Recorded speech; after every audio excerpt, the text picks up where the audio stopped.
Okay. As usual, we gathered here today to listen to another dispensation of the Lord Buddha's teaching. Let us with no doubt remind ourselves that He is the Master, He is the Proprietor, He is the Owner.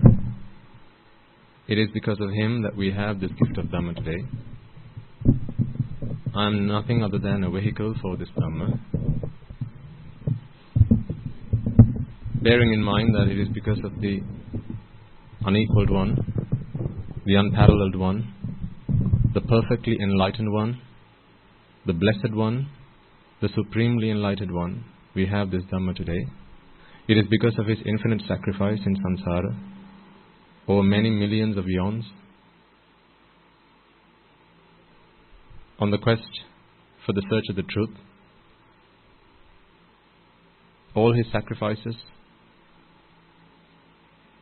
was for us, to give us the path to freedom, to give us the path to self-emancipation. Reflecting on that, bearing that in mind, let us pay homage to the supremely enlightened Gautama, Lord Buddha. Namo tassa bhagavato arahato samma sambuddhassa. Namo tassa bhagavato arahato samma sambuddhassa. Namo tassa bhagavato arahato samma sambuddhassa. Also, before we commence, let us take a moment to observe the 5 precepts. As I always remind you, reflect again on the fact that once again this week we are having to observe the precepts.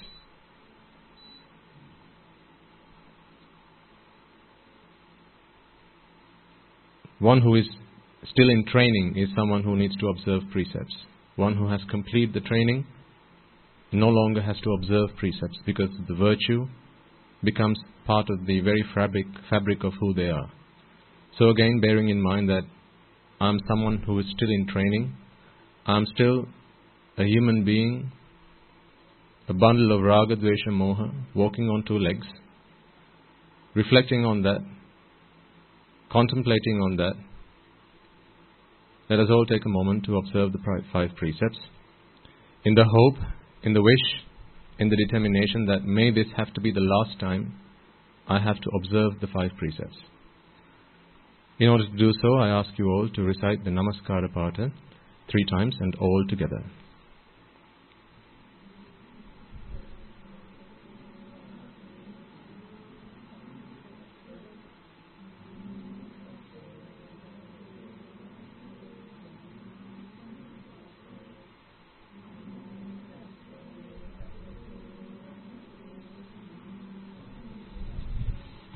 Buddhaṃ saraṇaṃ gacchāmi,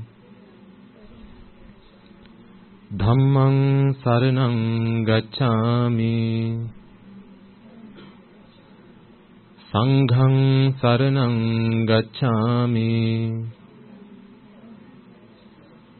Dutiyampi buddhaṃ saraṇaṃ gacchāmi, Dutiyampi dhammaṃ saraṇaṃ gacchāmi,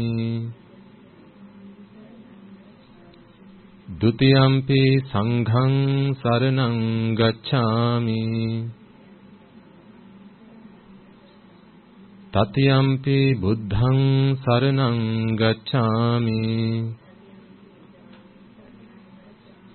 Tatiyampi dhammaṃ saraṇaṃ gacchāmi, Tatiyampi saṅghaṃ saraṇaṃ gacchāmi, Saranagamaṇaṃ sampunnaṃ, Pānātipātā vēramaṇī sikkhapaдаṃ samādhiyāmi,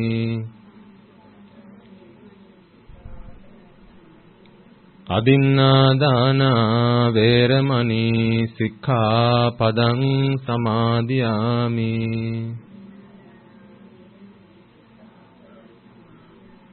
Kamesu Michachara Veramani Sikkhapadang Samadhiyami.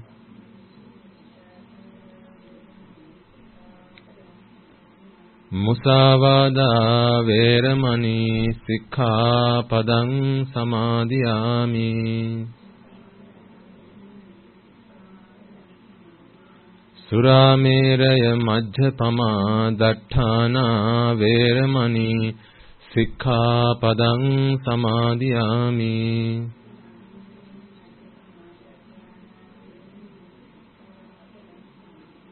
Tisaranena Saddhin Panchasilang Dhammang Sadhukhang Surakkitang Katva Appamadena Sampadeta. Okay, you may now be seated.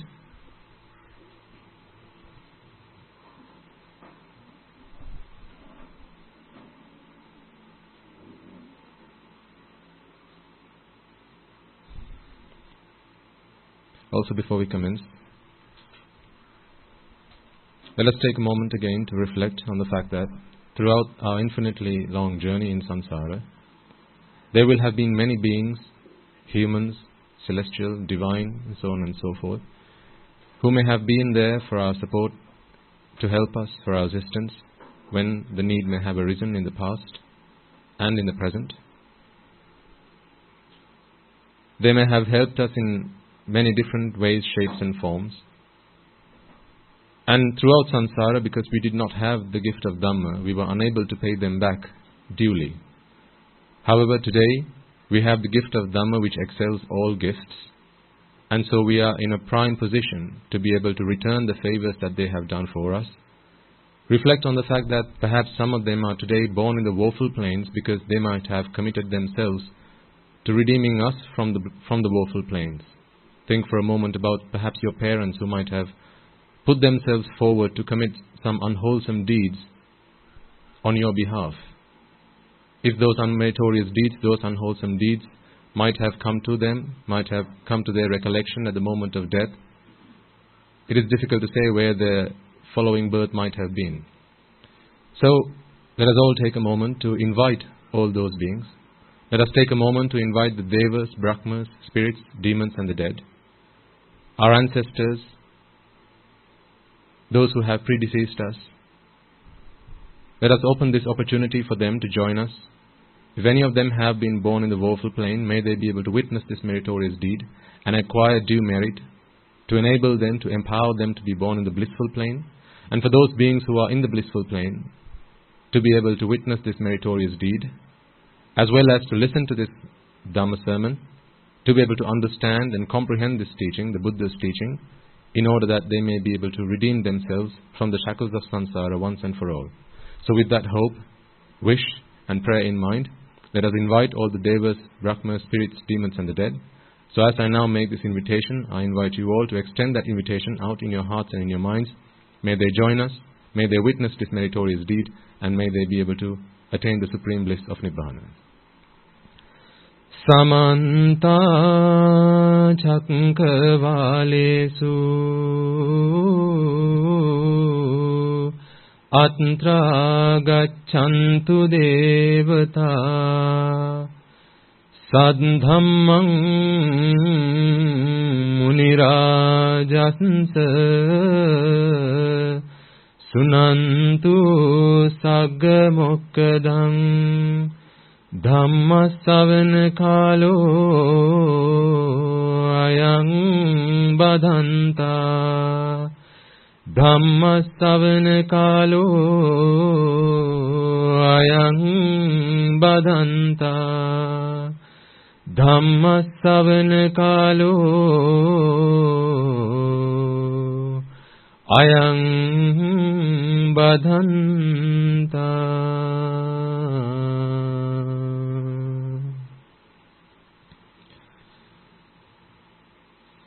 Most venerable members of the Mahasangha, distinguished members of the audience, let us also take a brief moment to reflect once again on the fact that although today our lives have changed beyond the recognition of who we were before this Dhamma touched our lives, But although we are today clad in robes and you perhaps in white, representing our current state of mind, throughout samsara we have not always received the gift of Dhamma.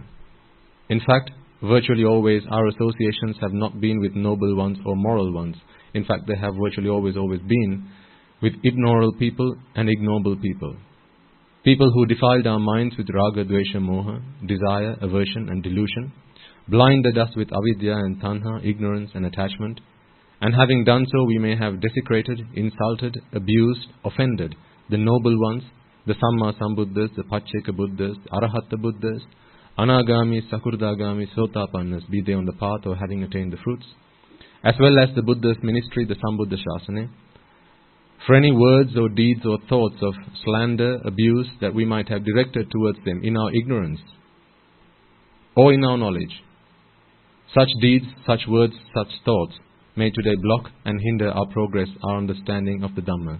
So prior to us commencing, let us all take a moment to fervently, genuinely seek their forgiveness for any hurt, for any harm, for any abuse or slander that we might have directed towards them.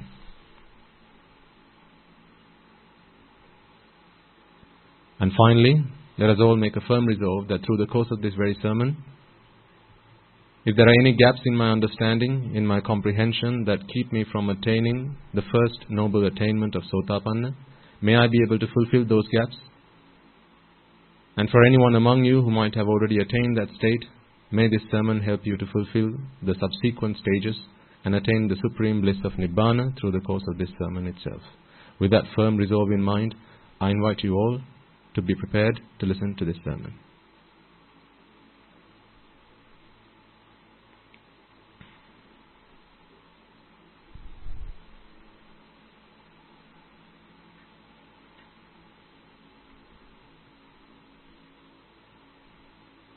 Okay.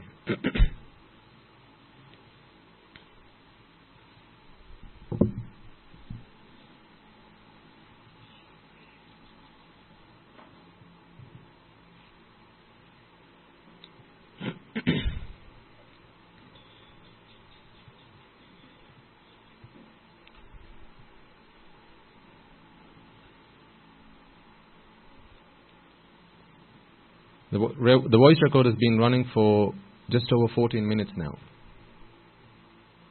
What a waste of 14 minutes, right? All this nonsense we spit out at the beginning of a sermon. Observing 5 precepts, all that malarkey.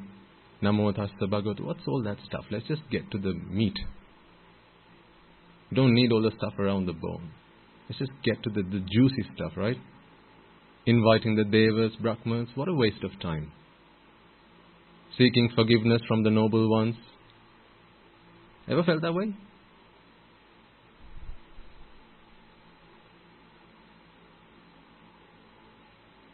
"14 minutes. It's a long time.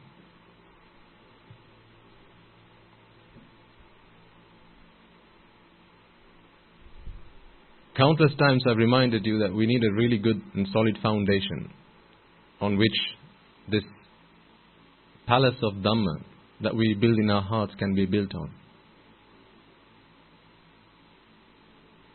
Doesn't matter what size or shape this palace is going to be eventually, but if you don't have a good foundation, then it's not going to stand.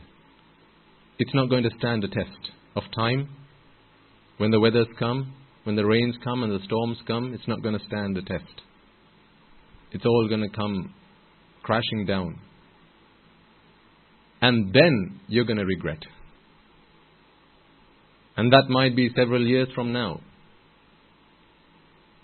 In our ignorance, we might think, what's all this waste of time? Why do we have to pay homage to the Buddha, invite the devas? I can't even see them, for heaven's sakes. Why do I bother? Let's just get to the Dhamma sermon. People might feel that way. Some people might even ask you, why do Swami Nohansis do all that preamble before we get into the sermon? This is all to do with setting the foundation. And this is why also that I spend time in explaining why we do these things, even at least briefly. Before I ask you to observe the 5 precepts, I remind you, why do we have to observe these precepts?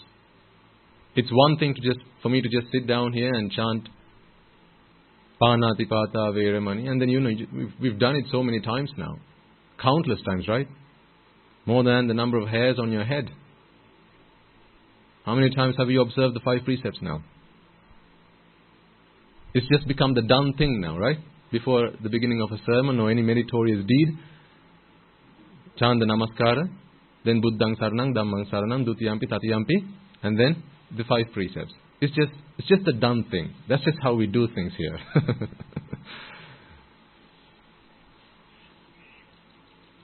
We mustn't fall for that trap. We must always remind ourselves that these are things we are still having to do. The day that you have completed this journey, well, I said you wouldn't even have to come here. Which one's the prettier Frau? I asked you last week. Today we only have one type. Perhaps you didn't like the purple, so they didn't put them this time. They didn't bother. So once we complete this journey, then you will no longer have to do them. You will no longer have to do merit once you have completed this journey. This is a long journey. And on the way, you're going to have to refuel. You're going to have to stop at a gas station. Well, petrol station as they call them here. That's American, right? Gas station? Yes. We need fuel to get through our journey.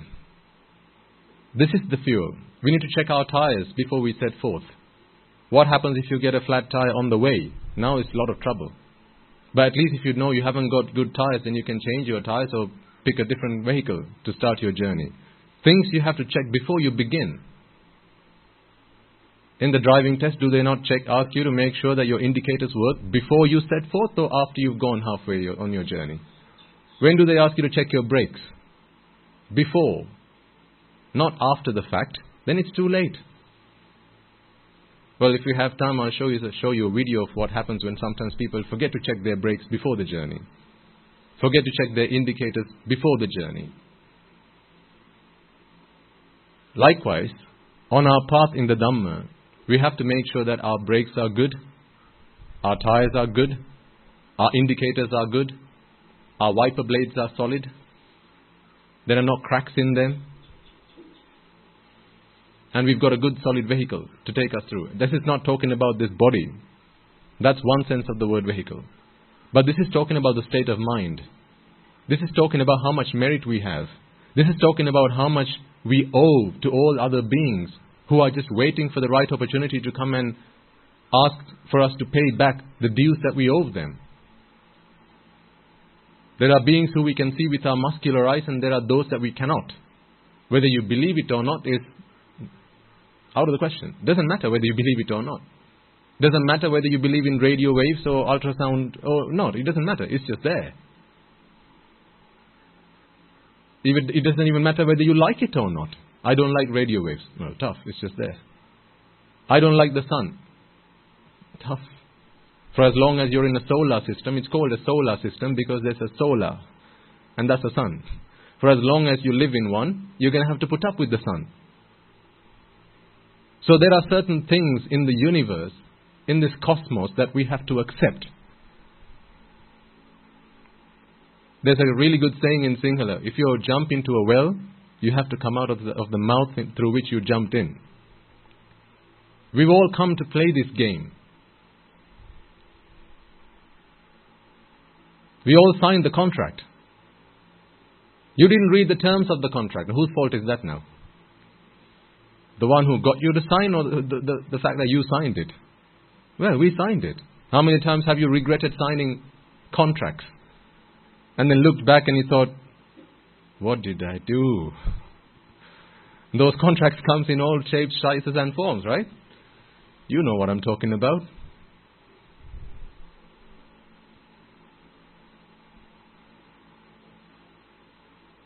If you don't read the terms, then you're going to have to regret later on. But regretting does not solve any problem. So, if we are to walk this journey wisely, we can't do this blindly. We've got to open our eyes. We have to be able to consider. You don't necessarily have to accept. at least be open to consideration. You don't have to accept that there are devas and brahmas and spirits and demons and the dead. You don't have to accept it, but at least be willing to consider. Because the moment you stop willing to consider, then you've dug yourself a hole. Because what if they really do exist?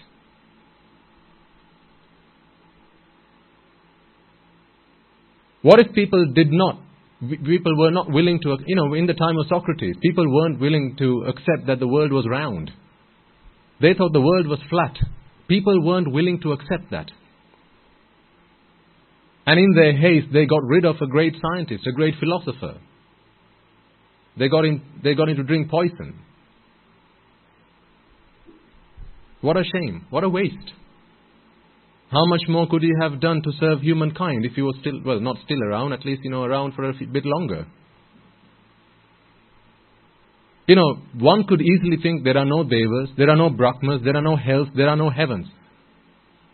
Now you don't believe in karma vipaka. You don't believe in good and bad. Natti ayang loko, natti paro loko. Natti tan, natti sukang, natti sukata dukkatanang, kammanam palang vipako. I don't believe in giving. No, what's the point of charity?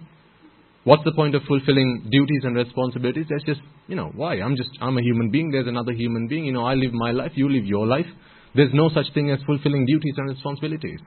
What happens then? The things that we've done in our previous lives, the things that we've done not just in previous lives but in this life, not knowing what we've done, that can come back to bite us on our backs. And when it bites hard. And it doesn't matter whether you're prepared to accept that or not. This is why I say, sometimes some of you may come from very materialistic backgrounds, just as much as I was once. When I was first introduced to the Dhamma, my life was completely different to what it is now. My state of mind, the way I looked at the world was very different. My perspective of life and the world was very different. Unimaginably. You wouldn't believe it was me if you spoke to me 10 years ago. I didn't even believe in the Buddha. Who is he? It's just another man. How is he different from me? I didn't believe in karma vipaka. What's hells, heavens? Show me if it's there and then I'll believe it. That's what I thought.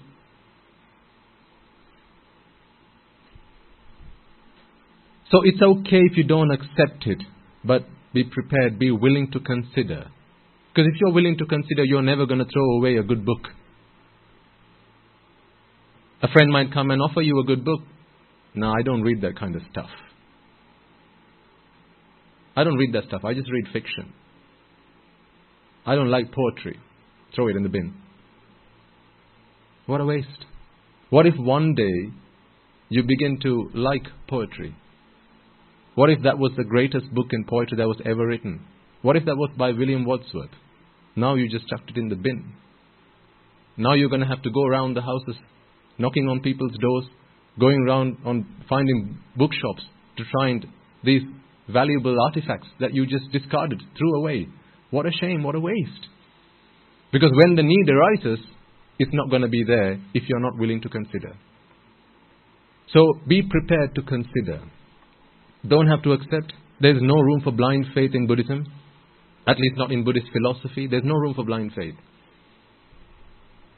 With faith you have to accept. Not in Buddhism. In Buddhism, be willing to consider. If it doesn't seem appropriate right now, don't throw it. Just put it on the shelf. There's plenty of room in the shelf, isn't there? How much stuff do you know right now? How much more stuff are you willing to know? Are you willing to learn? How many terabytes is your memory? Okay, how many petabytes or exabytes is your memory? There's no limit. You can chuck any amount of stuff in there. So you're not wasting by putting another book in there. You're not wasting space. So just consider. One day it'll all start to make sense. And then you'll soon start to join the dots. And then everything will become clear. Until then, don't discard them. Just put them away. Just keep them on a side. Be willing to consider. So when we start these sermons, this is why I say, let's take the moment to pay homage to the Lord Buddha. Because without that appreciation, that it is because of that great being that we have this gift of Dhamma. For one who does not respect their teachers, the art or the science that you are trying to learn will never be something that you will comprehend.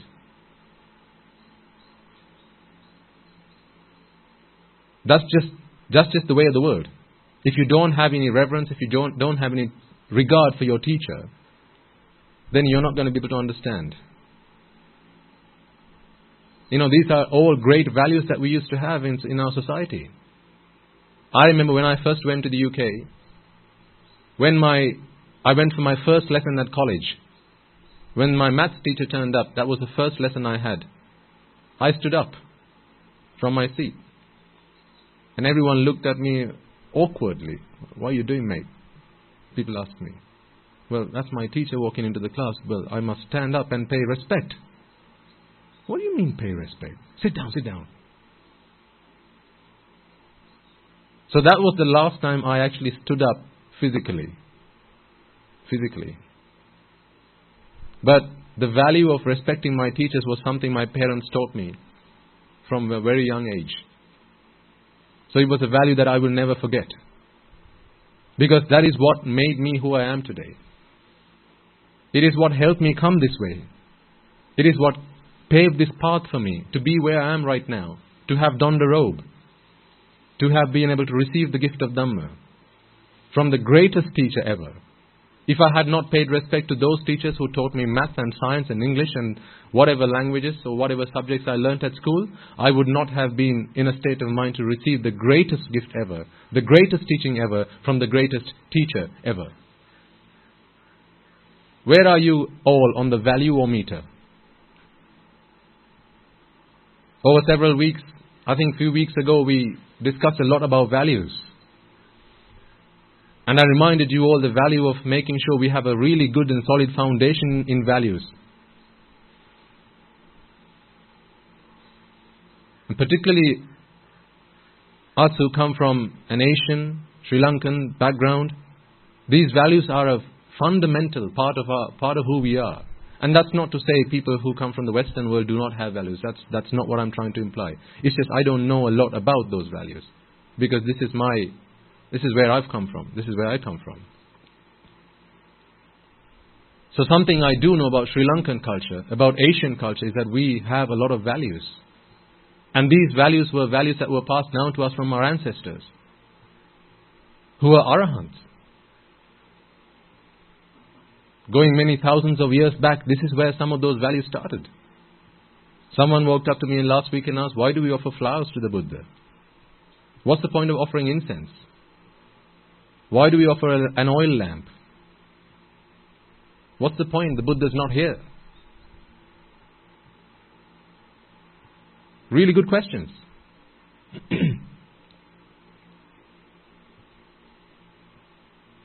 But these were not things that...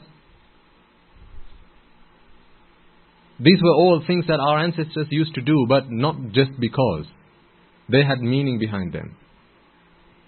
Respecting our elders, respecting our teachers, respecting our parents, all fundamental, intricately woven parts of our fabric, of who we are. So make sure we don't forget them. Make sure you always teach your children about them and show them by example. A few weeks ago I asked you, particularly the parents here, do you worship your parents before you go to bed at night? Do you let your children see how you do that? Perhaps your parents are not among living right now, but that's okay. Go in front of the Buddha. Once you've paid respect, once you worship the Buddha, now it's time to worship your parents.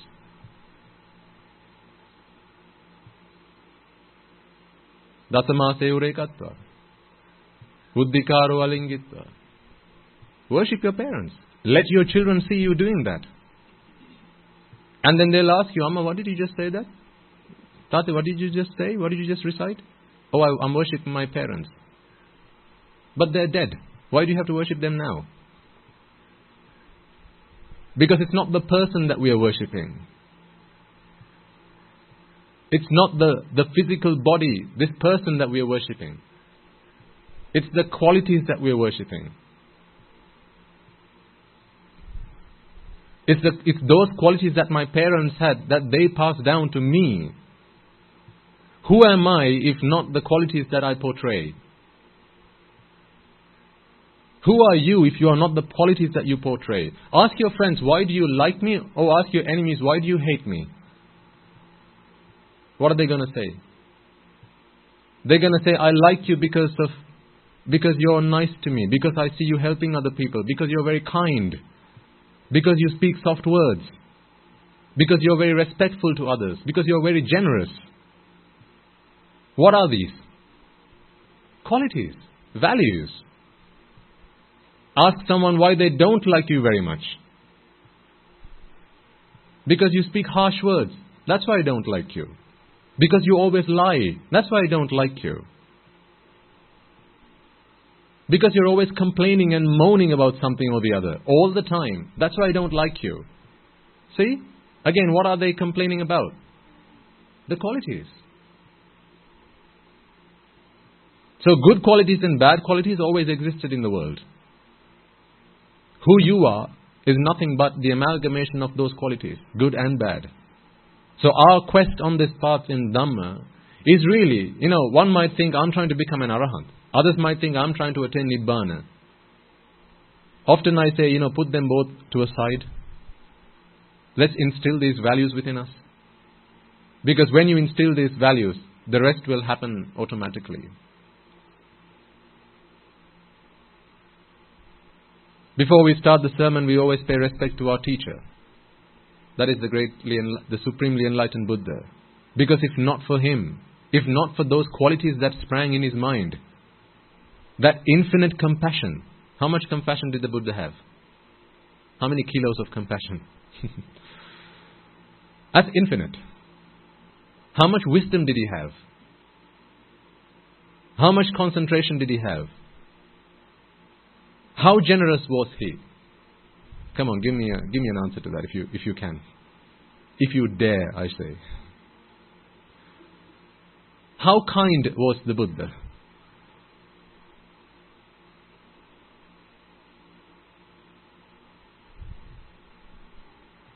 Again, when we speak of the Buddha, is what springs to mind just his figure? We speak of the 32 physical attributes of a Buddha. That is Mahapurusha Lakshana. We speak of them, yes. But is that what immediately springs to mind? Do you stop at that?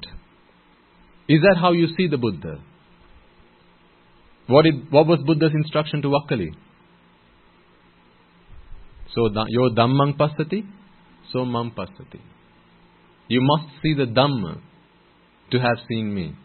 Once you've seen the Dhamma, you don't have to do anything else to see me. Once you've seen the Dhamma, you've seen me. In other words, what he's saying is, once you've seen the Dhamma, you have seen the qualities of the Buddha.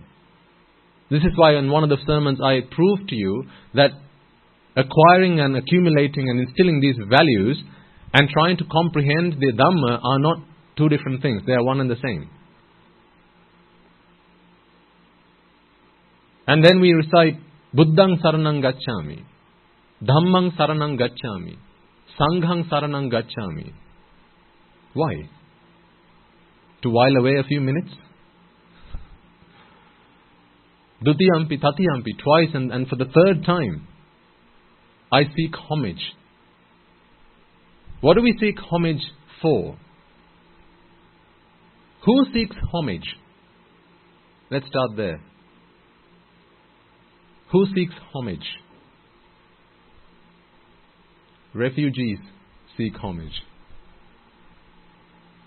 Who are refugees? Generally people who are destitute, who are helpless, who need support, who need looking after, who need taking care of because they've lost everything. And then you're thinking, what do you mean I've lost everything? I drove here in my 7 Series BMW.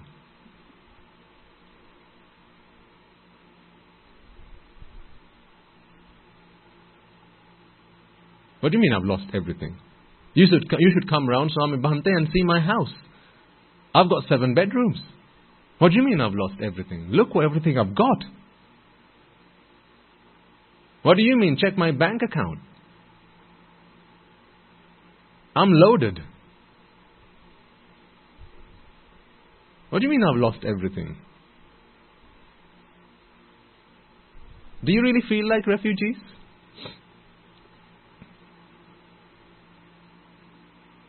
Are we really lost? Are you destitute? Are you in despair? Why? Where are you lost? In samsara.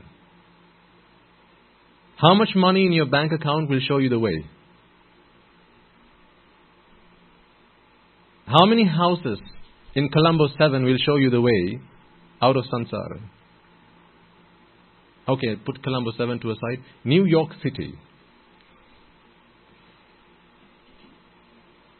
You want to go even better? Trafalgar Square. Kingston Palace. So has the Queen found a way out of samsara? How do you know? What if she's listening to these sermons right now? Never be judgmental. Only you can answer for yourself. Am I destitute? Am I in despair? Am I lost in samsara? Only we know the answer to that. We can't make that call for somebody else. But what we can say for sure and say for certain is, it's not the material wealth, the material possessions, or the amount of stuff that we know that takes us and liberates us from samsara. It's the key that we need to unlock this lock. That we ourselves have firmly put a lock on. Nobody else. We put that lock on, and then what we do was we threw the key away. And now we are looking for the key in darkness. You're feeling around, trying to find the key, but with your eyes closed. And it's not just solid ground where you're going to feel that there's something that touches your foot or your hand. You know, if it was a tiled floor, you lost a key, you just have to feel around and you might find it. But it's not like that. On this journey, there are lots of things on the ground. Where you threw the key, there are also fake keys. That's the bigger problem. There are keys that look like the right key, but it's the wrong key.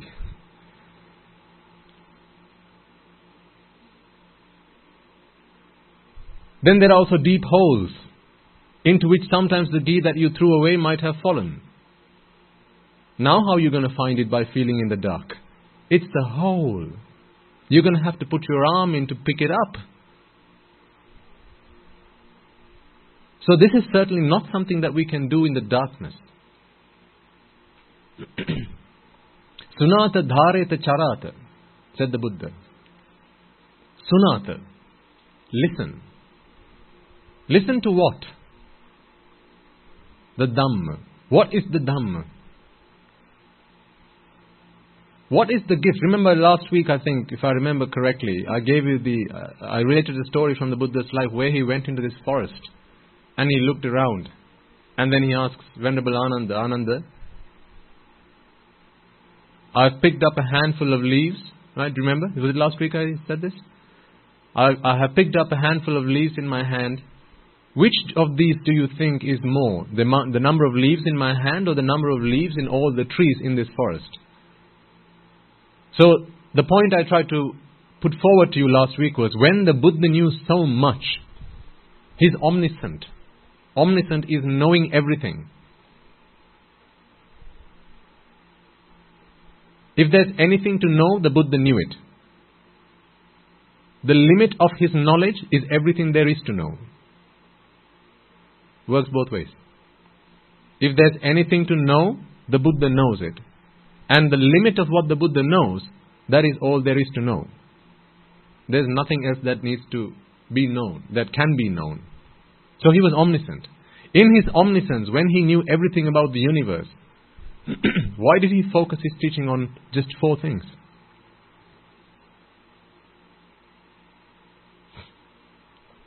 Just 4 things.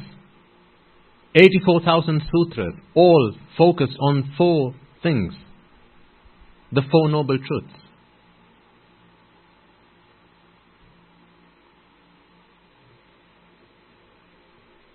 Do we have a bottle of water?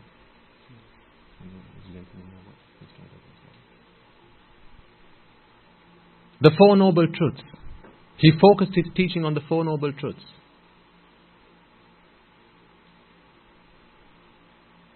When he knew so much, and he focused it on these 4 noble truths. Because that is the key that we need to unlock this lock. Everything else, keys, but not the right key. Not the right key. Fake keys. Sometimes they are lookalikes, but not the real thing. Michael Jackson, lookalikes. Not the real thing. It's not the real deal. He can dance, but not quite like the original. Not quite like.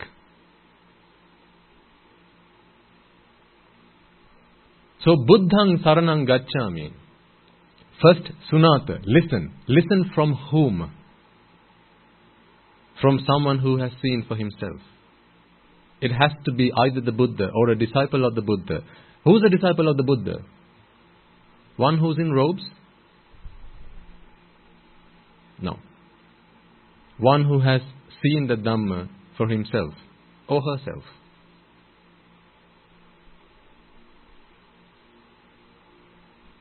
Sunata can only happen from someone who is a Buddha or a disciple of the Buddha. Then Dharata. To bear. Bear what? The Buddha? No, the Dhamma. Dhareta. Bear the Dhamma. What kind of Dhamma? Which of the leaves in that forest do you think you have to bear? All the leaves in all the trees? No. Not even all the leaves that was in the Buddha's handful. You just probably need one of it. Or maybe just a quarter of it. That's all we need to cross this ocean of samsara. That's all we are trying to do here. Because our lives aren't long enough. We don't have the privilege of lifetime to study everything that the Buddha taught us. Let alone everything that he knew. How much time do you think how much lifespan do you think you're going to need to know everything that the Buddha did? How much life do you think you will need?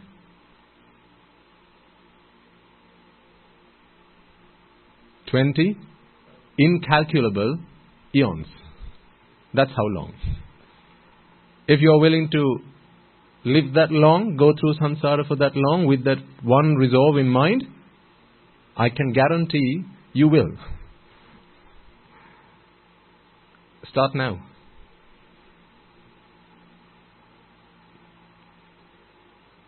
But I don't know about you, but I just can't wait that long. I can't wait that long. I want to do this here and now. Dhammang saranang gacchami. I have no other refuge than the Dhamma. I have no refuge other than the Buddha, because it's only the Buddha that taught us the way out of samsara. There's no other teacher, no other philosopher that came into this universe and spoke of the 4 noble truths. There is no other teacher that showed us the key that unlocks this door to mental happiness. Everyone else gave away for mental relief, not for redemption. I'll vouch for it. You cannot bring me the Bible and show me the 4 noble truths. You cannot show me anywhere in the Bible where it says attachment is the cause of all suffering. It just cannot be there. If it is, then it's the Buddha that wrote the Bible. You cannot bring me the Holy Quran and show me one place where it says attachment is the cause for all suffering. You cannot. If that is the case, then it was the Buddha who wrote the Bible, or rather the Quran. Because it was only him, the Lord Buddha, who showed us that this is the cause for all suffering. Because he went down all other avenues, every single avenue, and then came back and said, no, this is the only one that works. Now that He's given us this gift of Dhamma, now we seek homage in that. We seek refuge in the Dhamma. That is what we mean when we say, Dhammang saranang gacchami. Saranang. Saranasan. Going round this wheel of samsara, this samsaric circle. Sarisarana. To keep going round. To stop it. How? Well, there's no other way other than the Buddha, other than the Dhamma. And then charata. Sunata, dhareta, charata bhikkhu. Now practice. Practice the path. Practice what you have learned from the Buddha. Put it into effect. Reap the rewards. When does one become a successful farmer? When he goes to farming school or agriculture school and learns the theory, or once he puts it into practice and reaps the reward? When does one become a successful farmer? Yes. When he reaps the fruit of the seed that he has sowed.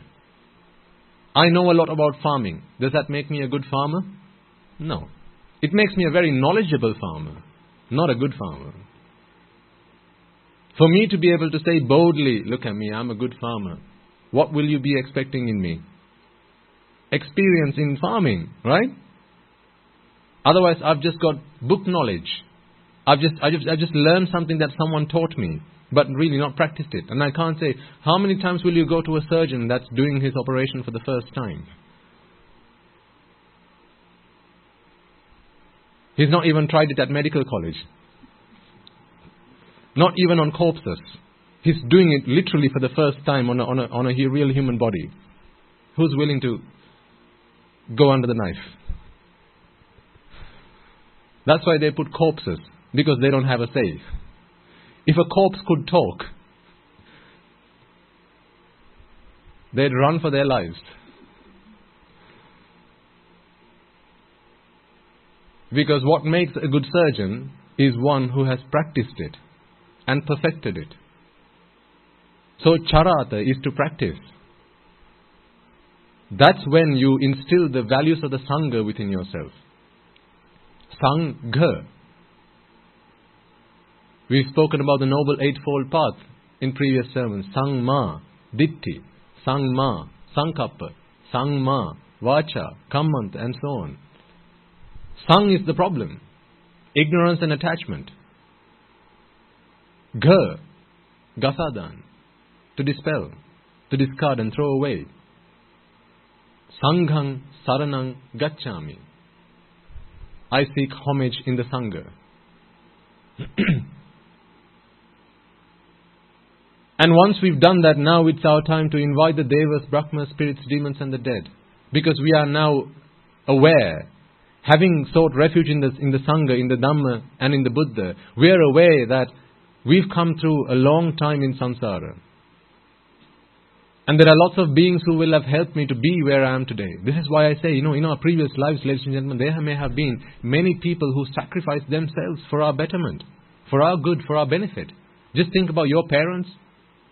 How much bad deeds, unwholesome deeds, unmeritorious deeds might they have done just to keep you safe?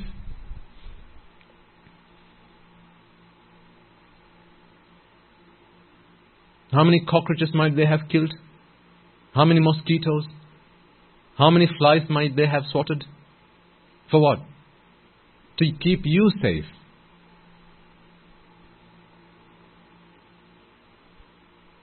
How many people might they have shouted at? How many people might they have attacked and hit just to keep you safe? How much might they have lied just to put you to a good school?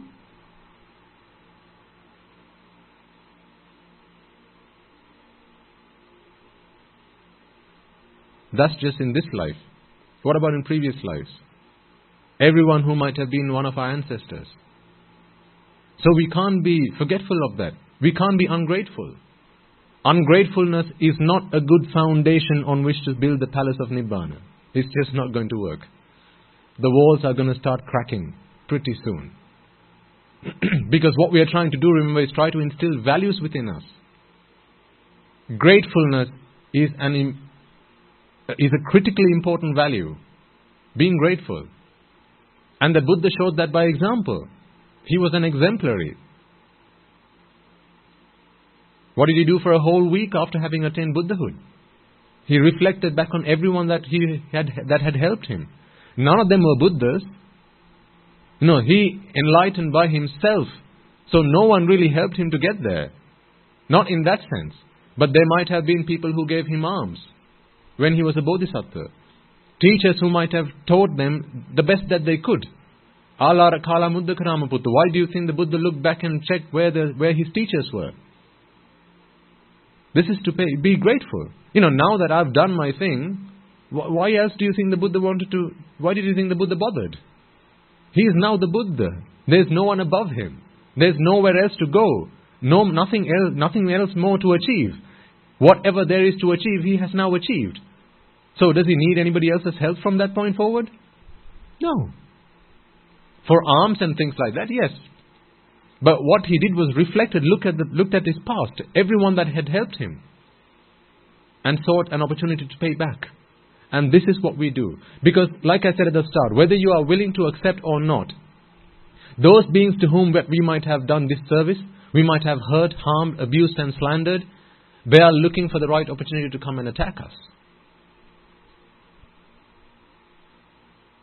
Some of you may have had experiences. Sometimes in your own lives, do you not go to kovils and devalas and things like that and do bodhi puja and things like that? Because you get trouble from these beings that you cannot see,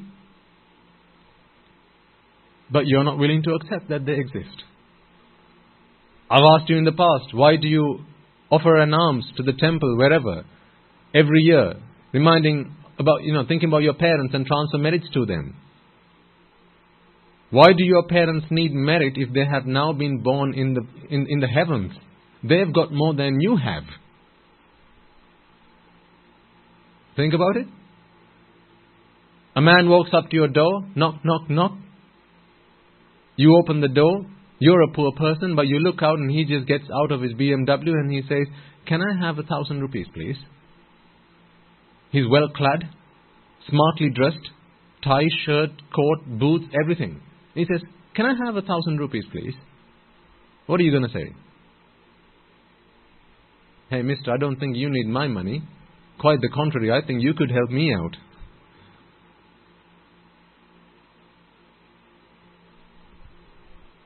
You're going to ask him, "Can you give me something you might have? Because I think of the two of us, I am the one who needs help, not you. Look at my old Maruti. You've driven here in a BMW. I can't even pay my finance." So then, if we are transferring merit to our parents, who have now left us, and they are in the heavens, just think for a moment. They are in the heavens. Are you in heaven? No, all they have to do is wish for it, and it appears in front of them. Whether it's food or clothing or whatever kind of divine pleasure that they want, all they have to do is wish for it. And like rubbing Aladdin's lamp, open their eyes and it's right in front of them. Can you do that? No, so who's in a better place? Them. So then is that why you transfer merit to your parents? Who needs it more then? If they are in the heavens, who needs it more? We need it more. So why do you think then we transfer merits to them? Because we are not sure of what, where they might be. What does that indicate? What if they are in the woeful plane? Even people who are so adamant that there is no afterlife, even they go to temples and offer alms and they transfer merits. Just ask them, why did you just do that? Or to transfer merits. To whom? To my parents. But I thought you just said that there's no afterlife. Oh.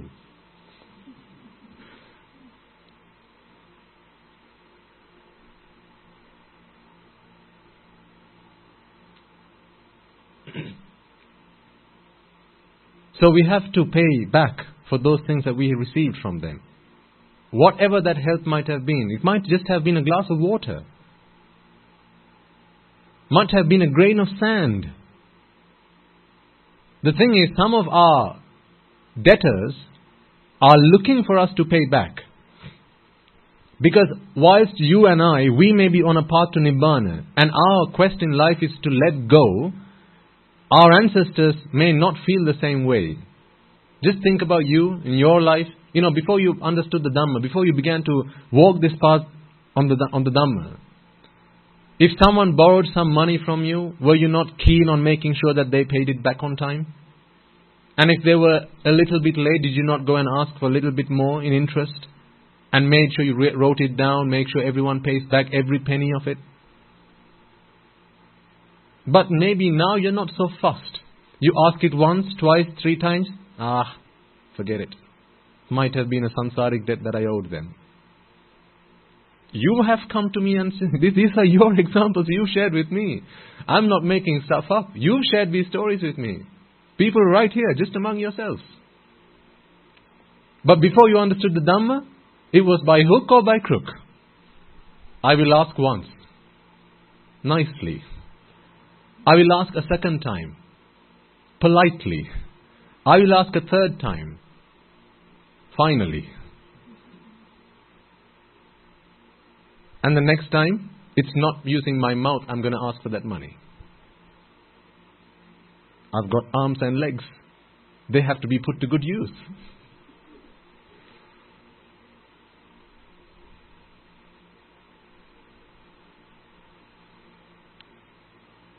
Just think about your own lives. Isn't that how we used to feel? People used to borrow money from me. Sometimes I'd go looking for them. Give me back the money you took from me. Thankfully, I was wise enough not to use physical acts of violence against them. Because I would have regretted them now. But I was keen to go and make sure that they pay back. Remember my life goals? And how I wanted to be a millionaire? Well, I couldn't become a millionaire by giving away money. I had to make sure I was collecting money. So although today your lives might have transformed, you can't expect everyone else in the world to have changed like that.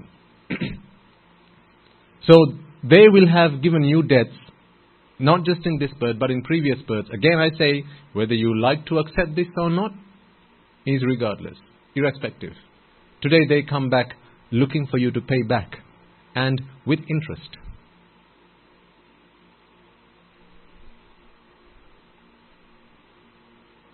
So the gift that excels all gifts is the Dhamma. We didn't have the gift of Dhamma to present to them.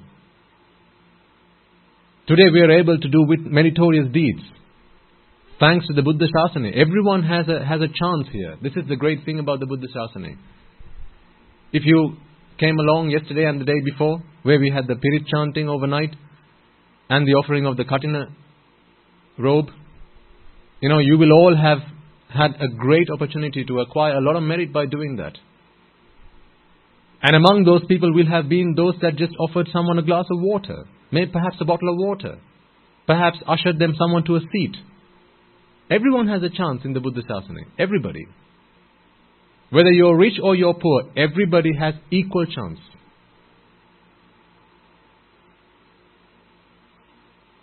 The Buddha Shasana does not discriminate. Everyone's equal.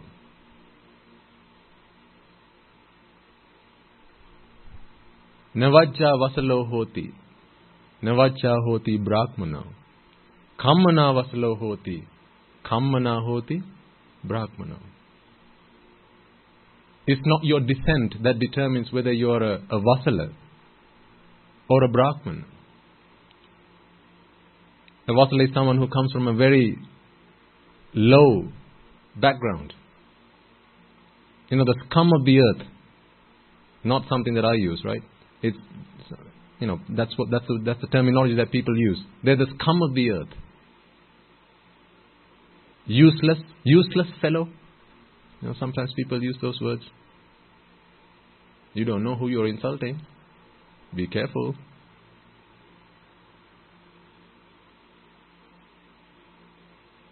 It's not your descent. It's not how much money you have in your pocket that makes you a great person or an evil or a bad person.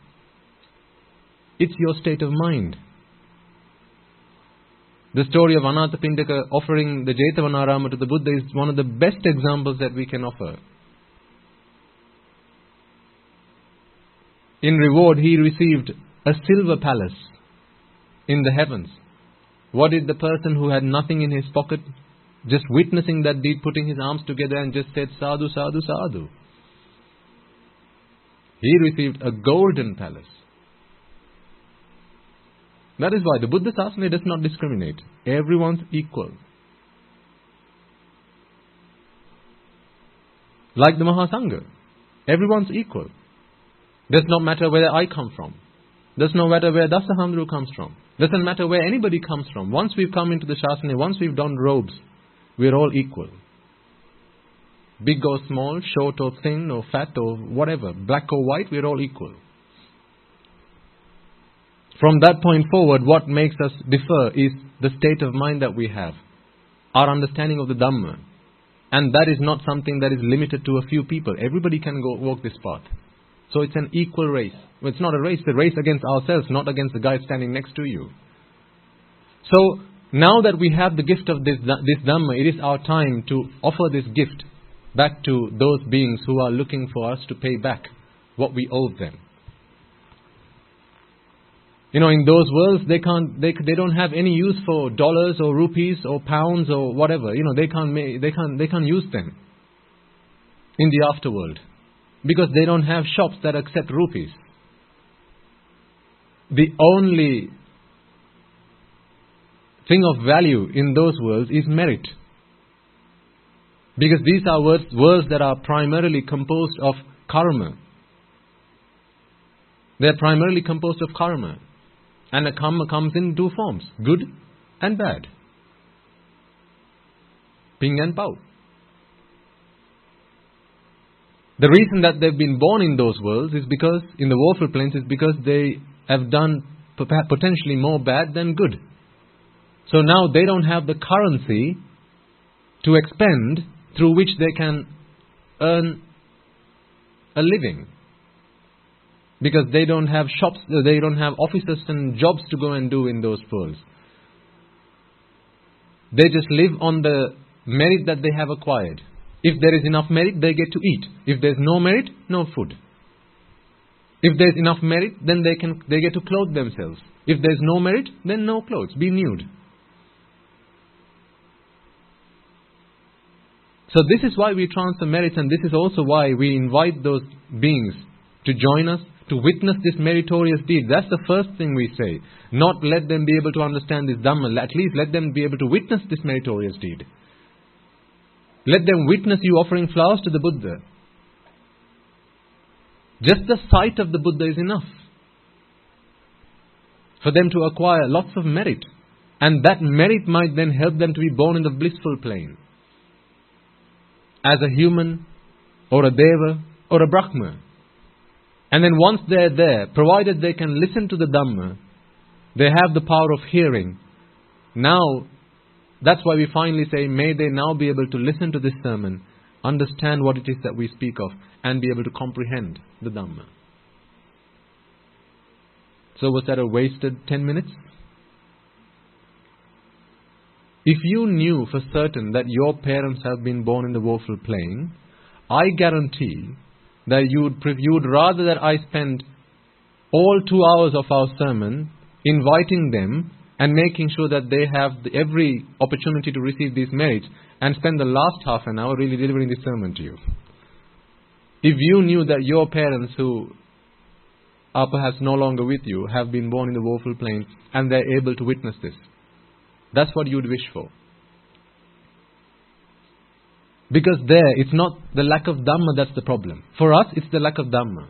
There, it's the lack of merit that's the problem. Because Dhamma is not going to help them solve that problem. In the woeful plains, what's the point of Dhamma? What's the point?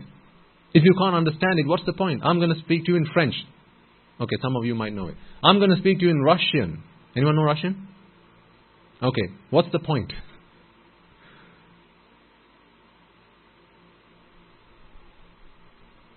Likewise, the Dhamma is pointless in the woeful plane. That's why the Buddha was not born in the apayas.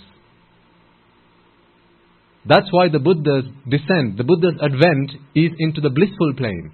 Because that's the lowest plane where someone can listen to the Dhamma and understand it.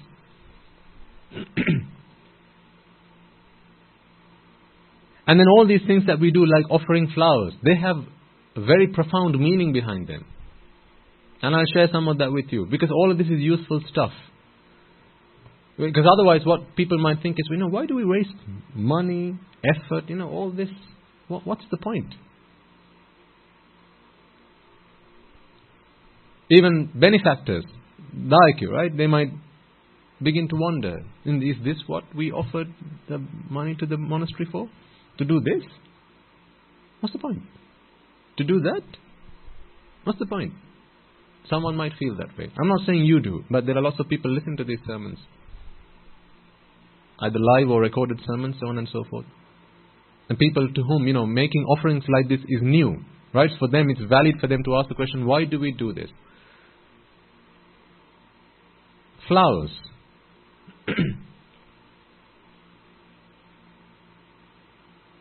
In the Buddha's Shasana, there's nothing that we do just because. Just for the sake of it. Everything has meaning, and everything has profound meaning if we are willing to consider. That's what I said at the beginning. Just be prepared to consider. Don't accept, consider. Don't be a good follower. Be a good student. A student doesn't follow. A student considers. They study. They analyze. They reflect. A follower, whatever you say, sir, 3 bags full, sir. Who says that? Baba, black, sheep. Are you sheep? No. So don't say 3 bags full, sir. What do I mean? Just because I say so, don't say, yes, Swami Nuhan, sir. Sheep say that.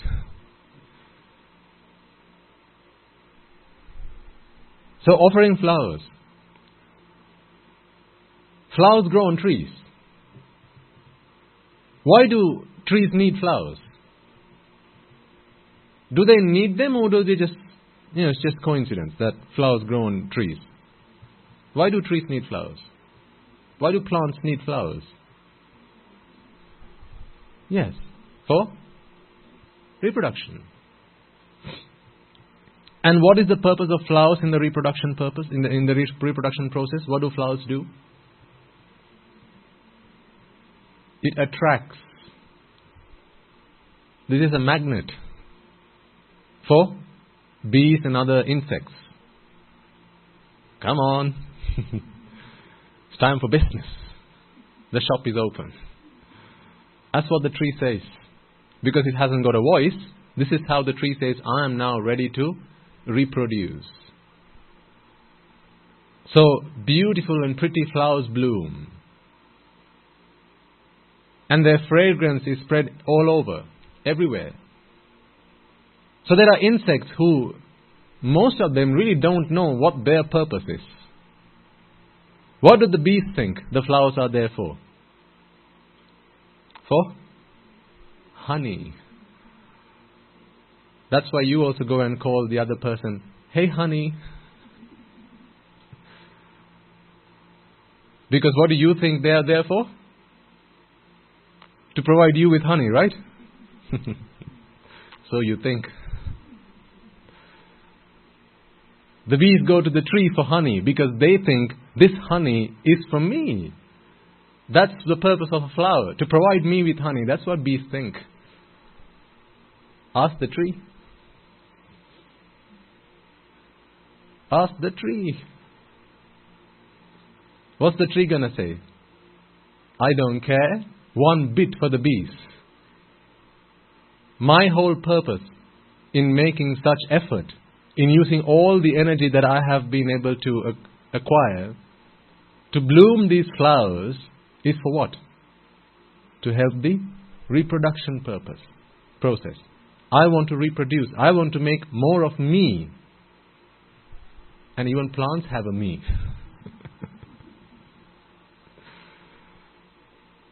I want to make more of me. That's the purpose of these beautiful flowers, with their colors, their vibrant colors, and their aromatic fragrances. So this is all an invitation. Come ye all ye faithful. All come here. Come to me. And so all the bees and flies and whatever, those insects, they fly towards the flower, attracted by the colors and the smell of the honey. Now while they spend their time on the flower, what's the flower doing? It's getting all those pores on the animal's body. Does the bee know this? No, the bee doesn't know this. And then the bee flies to another flower. And then it drops the pores that the bee collected from the first flower. And now the reproduction process has kick-started. Germination takes place. So, likewise, all these things that we see in the world that are beautiful, people, objects, what is their purpose for being? Why do people go through the process of producing beautiful things? What are some of the beautiful things around us? Some pretty things, lovely things. What are some of the beautiful and lovely things that we get to see in our lives? TV? Not beautiful? Yes. How many channels do you have on your TV set? Oh, you know the answer. That's okay, you don't have to say it out loud. Is watching TV a sin? No. So it's okay, it's okay. Sabba papa sakarana, that's all. Don't do any unwholesome deeds. That's the only thing I say don't do. Everything else, it will happen eventually. Don't rush. It will happen eventually. Some of the beautiful things that we have, all these various types of food that people go through, they make the effort to produce. How many different types of rice do we have now? Those days it was just white rice and red rice. Now, there's biryani, there's fried rice. What else? You should know. So many different types of rice, right? How many different types of ways can you cook dal? Many. Lots of different types. All this for what? Why does someone go through the effort, go through the trouble, go through this exercise of bringing in something a little bit more better, a little bit better, a little bit more beautiful, a little bit more exciting than the one that was there before? It's to foster the self. Because someone's self depends on you consuming that. Remember, consumers and suppliers. Ultimately, that's all there is. A guy finds a girl attractive, just the same as a bee finds the flower attractive. Does the bee know why the flower is attractive? What's the real purpose behind it? No. The flower doesn't care, the tree doesn't care one bit about the bee. All it's doing is helping the bee, or helping the tree, helping that plant reproduce. A guy finds a girl attractive. Now you fill in the rest.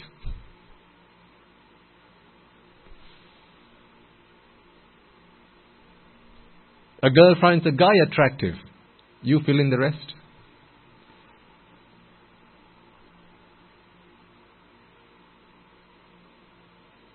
Consumers and suppliers.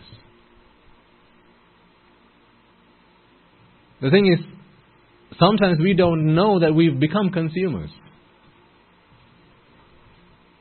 That could be dangerous.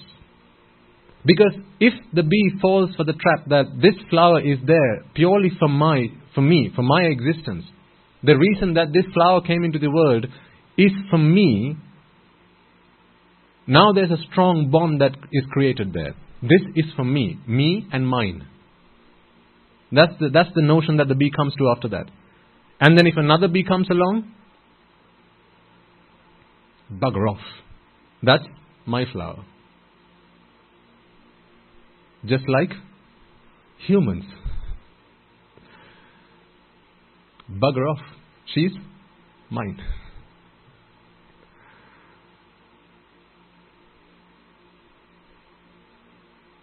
So this is one aspect that we have to begin to see with flowers. Why are flowers beautiful then? We need to understand, we need to reflect on ourselves. Evang upasangharati. Look at nature, look at the world around you, and and try to understand the Dhamma by looking at them and contemplating on them. This is the Buddha's teaching, not something I came up with. So looking at a flower, looking at the beautiful colors on the flower, looking at being able to smell that beautiful fragrances of the flower. Now reflect on ourselves. For those of you who are still in your young ages, think about yourselves. Am I not like this flower? Right now I'm quite attractive, or at least I think so. Other people say so. They admire my beauty just as much as I admire the beauty of this flower. But the reason that this flower is beautiful, and the reason that other people say that this flower is beautiful, is really not because they love me. It's because from the flower they are able to receive the Rupa, Shabda, Gandha, Rasa, Sparsha that they like. That's why one guy does not look at two girls and say they're both pretty. One's always prettier than the other. Because one's able to provide what it is that this guy likes to consume better than the other. Are you following me? There's always one girl prettier than the other. There are no two girls who are equally pretty. One's always prettier than the other. Unless perhaps they're identical twins. Then I'll have both, please.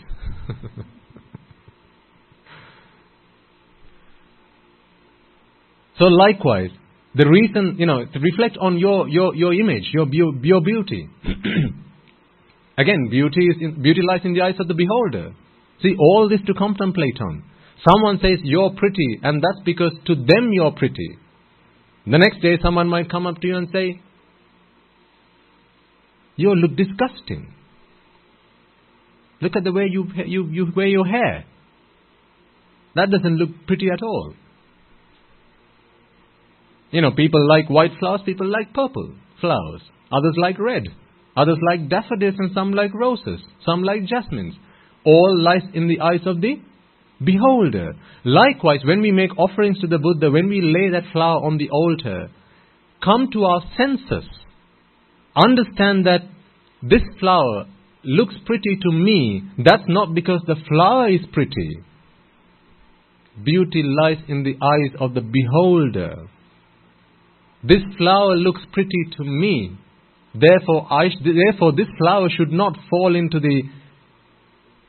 be foolish enough to think that, he's just plucked me, she's just plucked me and brought me to offer to the Buddha, so I must be really pretty. The flower must never think like that, should it? No.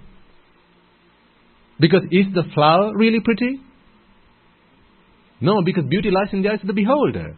So likewise, when you make that offering, either to the Buddha, it doesn't matter where you make the flower offering. Contemplate now.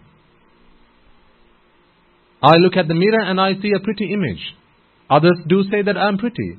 My boyfriend texts me every morning. Hey, pretty thing. Hey, gorgeous. He finds me gorgeous, not because I am gorgeous. He finds me gorgeous. Because beauty lies in the eyes of the beholder. So is beauty an attribute of this figure? Is beauty an attribute of this form? No. It's a very subjective thing. So if that is the true nature of beauty, if that is the true nature of this Rupa, then aren't I foolish to fall into the trap to think that I am a pretty thing? I am beautiful? Aren't I foolish to come to that sense? See? This is what we ought to think. And again, the tree bears flowers not for the benefit of the bee. Again, think about it. If you really, think about it in a very subtle way. If you think you look pretty, in conventional sense, in a conventional sense, right? If you think you look pretty, that's because it's the reward of a good merit that you've done in the past. That's one aspect, right? Prettiness comes as a reward for merit you've done in the past. Now, isn't merit something that helps us to relieve ourselves from suffering? If you've done good, if you've done charity in the past, then you will receive. You give and you will receive, right? So if you've given in the past, then you will receive. You might receive food, money, clothing, shelter, so on and so forth, such that you can relieve yourself from suffering. Now, think about it. If beauty is a reward for good deeds you've done in the past, then what is this good look, this beauty you have received for? What is it for? To help you now relieve yourself from suffering quicker. How so? Because now people find you attractive. It's now easier to find a supplier. Oh, good heavens. That's all it is. You've just made a good product. So now it's easier to find or rather you just found you have a good product that you can now sell. Because consumer supplier, reverse the roles, again it's consumer supplier. You're supplying, someone else is consuming, they're consuming, you're supplying. It works both ways.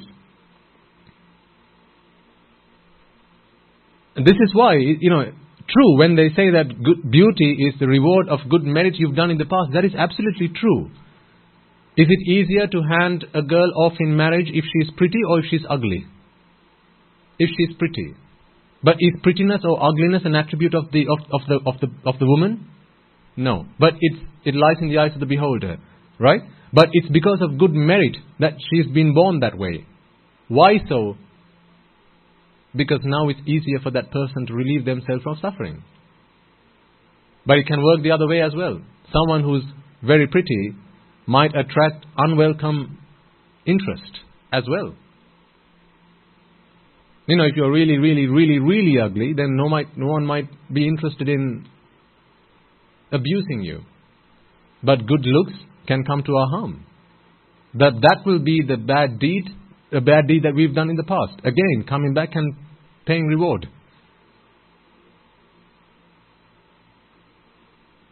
So you see, when you begin to consider these things, you begin to realize, what is the point of beauty then?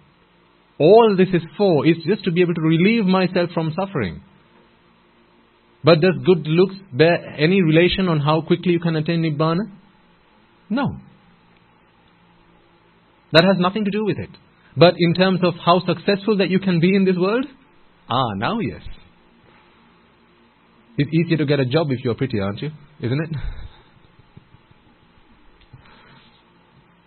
What to do? This is the truth that I have to speak to you. I don't like speaking these things, but this is the truth. This is reality.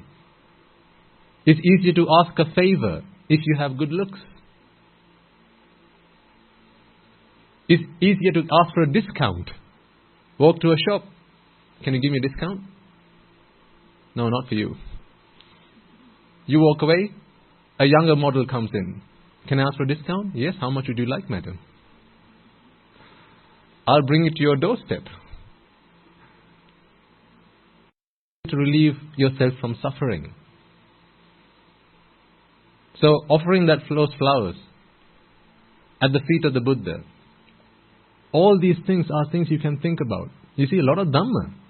So it's not just the action of putting a flower at the Buddha's feet.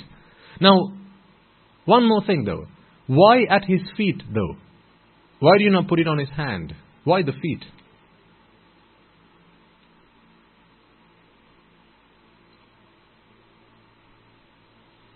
Because what do we do with our feet? We step. When you throw something and you really don't like the look of it, what do? You step on it. So you don't have to ever see it again. You step on it, you break it, you crush it, you throw it away. It's a mark of disgust. So when we make that offering at the Buddha's feet,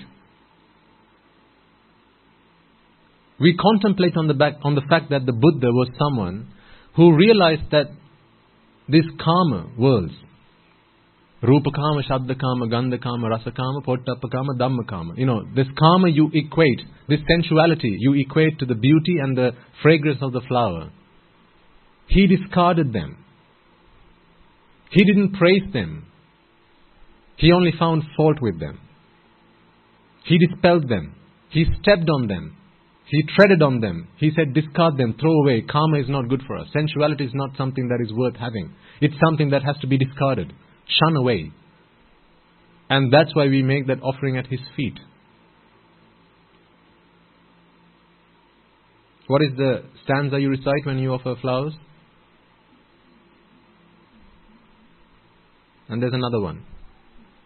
Vanna Gandha Gunopetam. Vanna Gandha Gunopetam.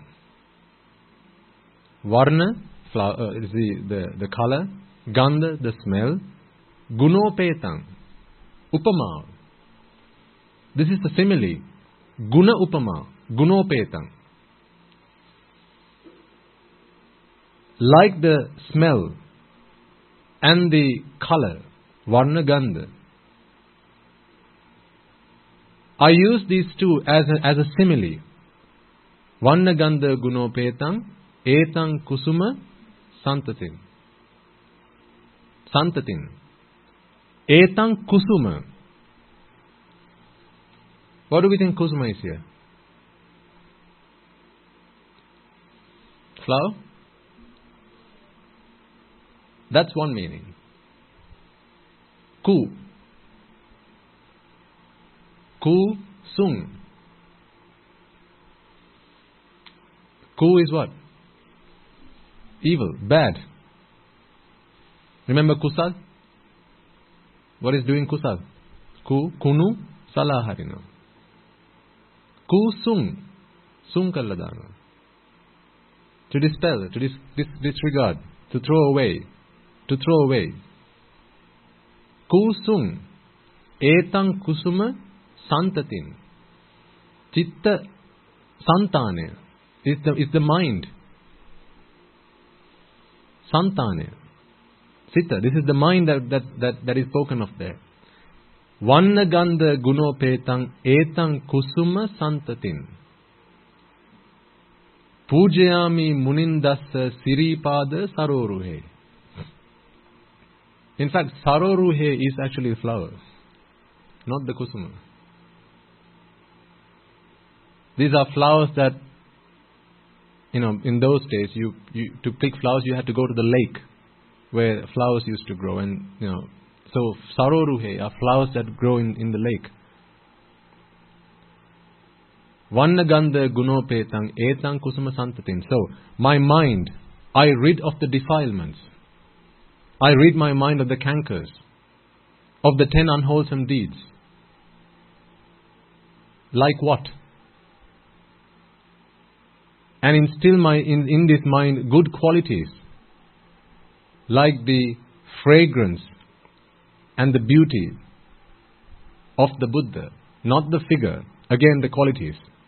Like the fragrance and the beauty of the Buddha's qualities, I try to instill those values in my mind by discarding, shunning away and dispelling the defilements that were in my mind previously. Pujayami Munindassa. Muninda. Who? The Buddha. Pujayami. I offer.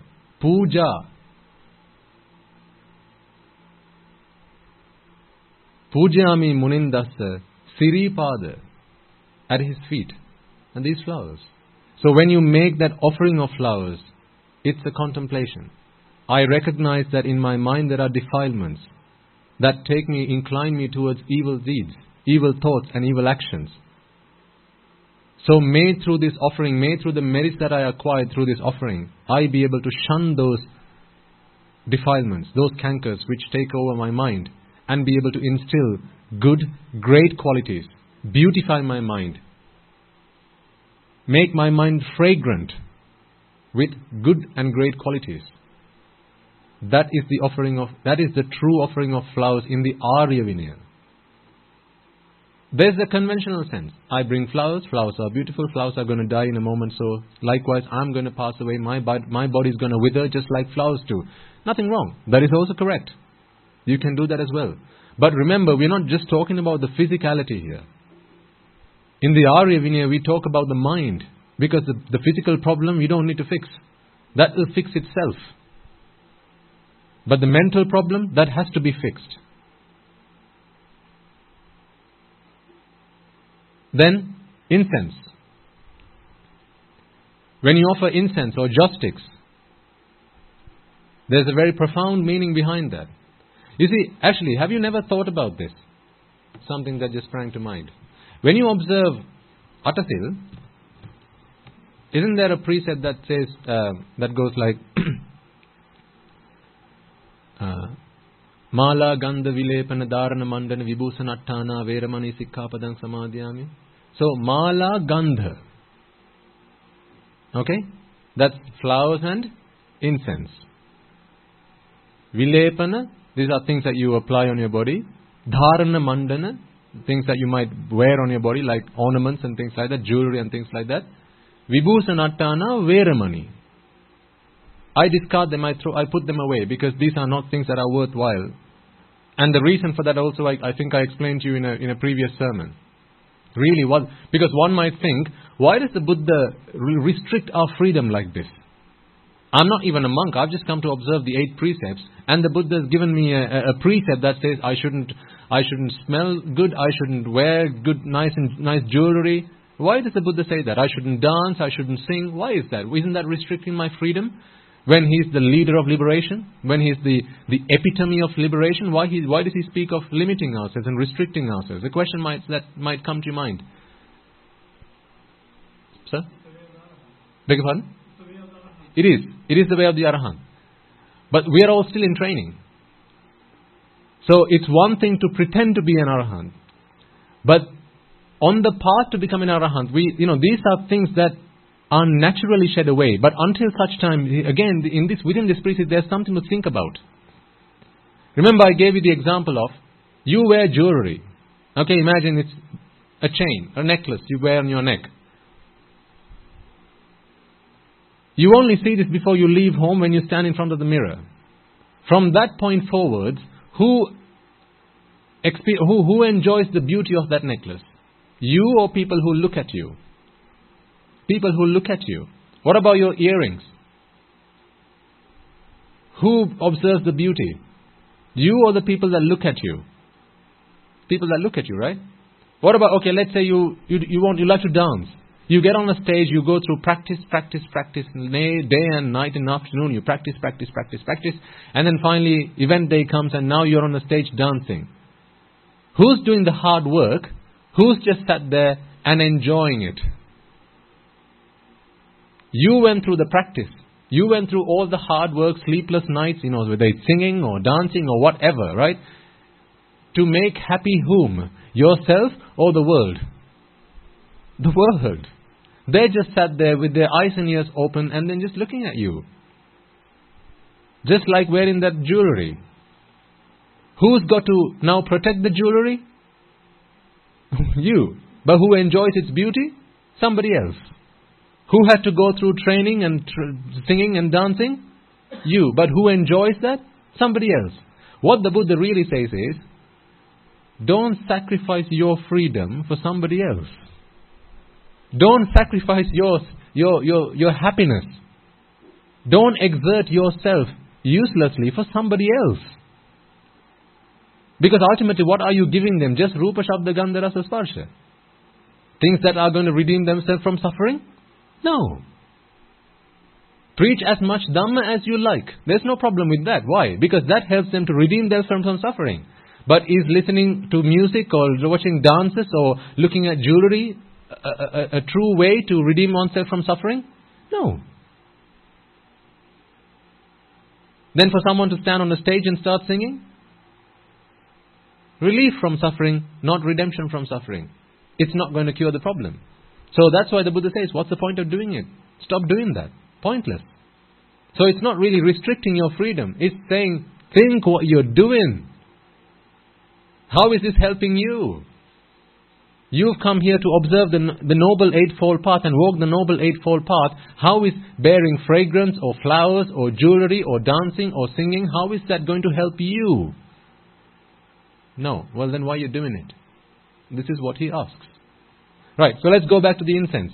Now, if you consider that, the question that must come to your mind is, well, for the Buddha to come up with a precept where he says, Mala Gandha Vilepana Vibhusanatana Veramani. He says,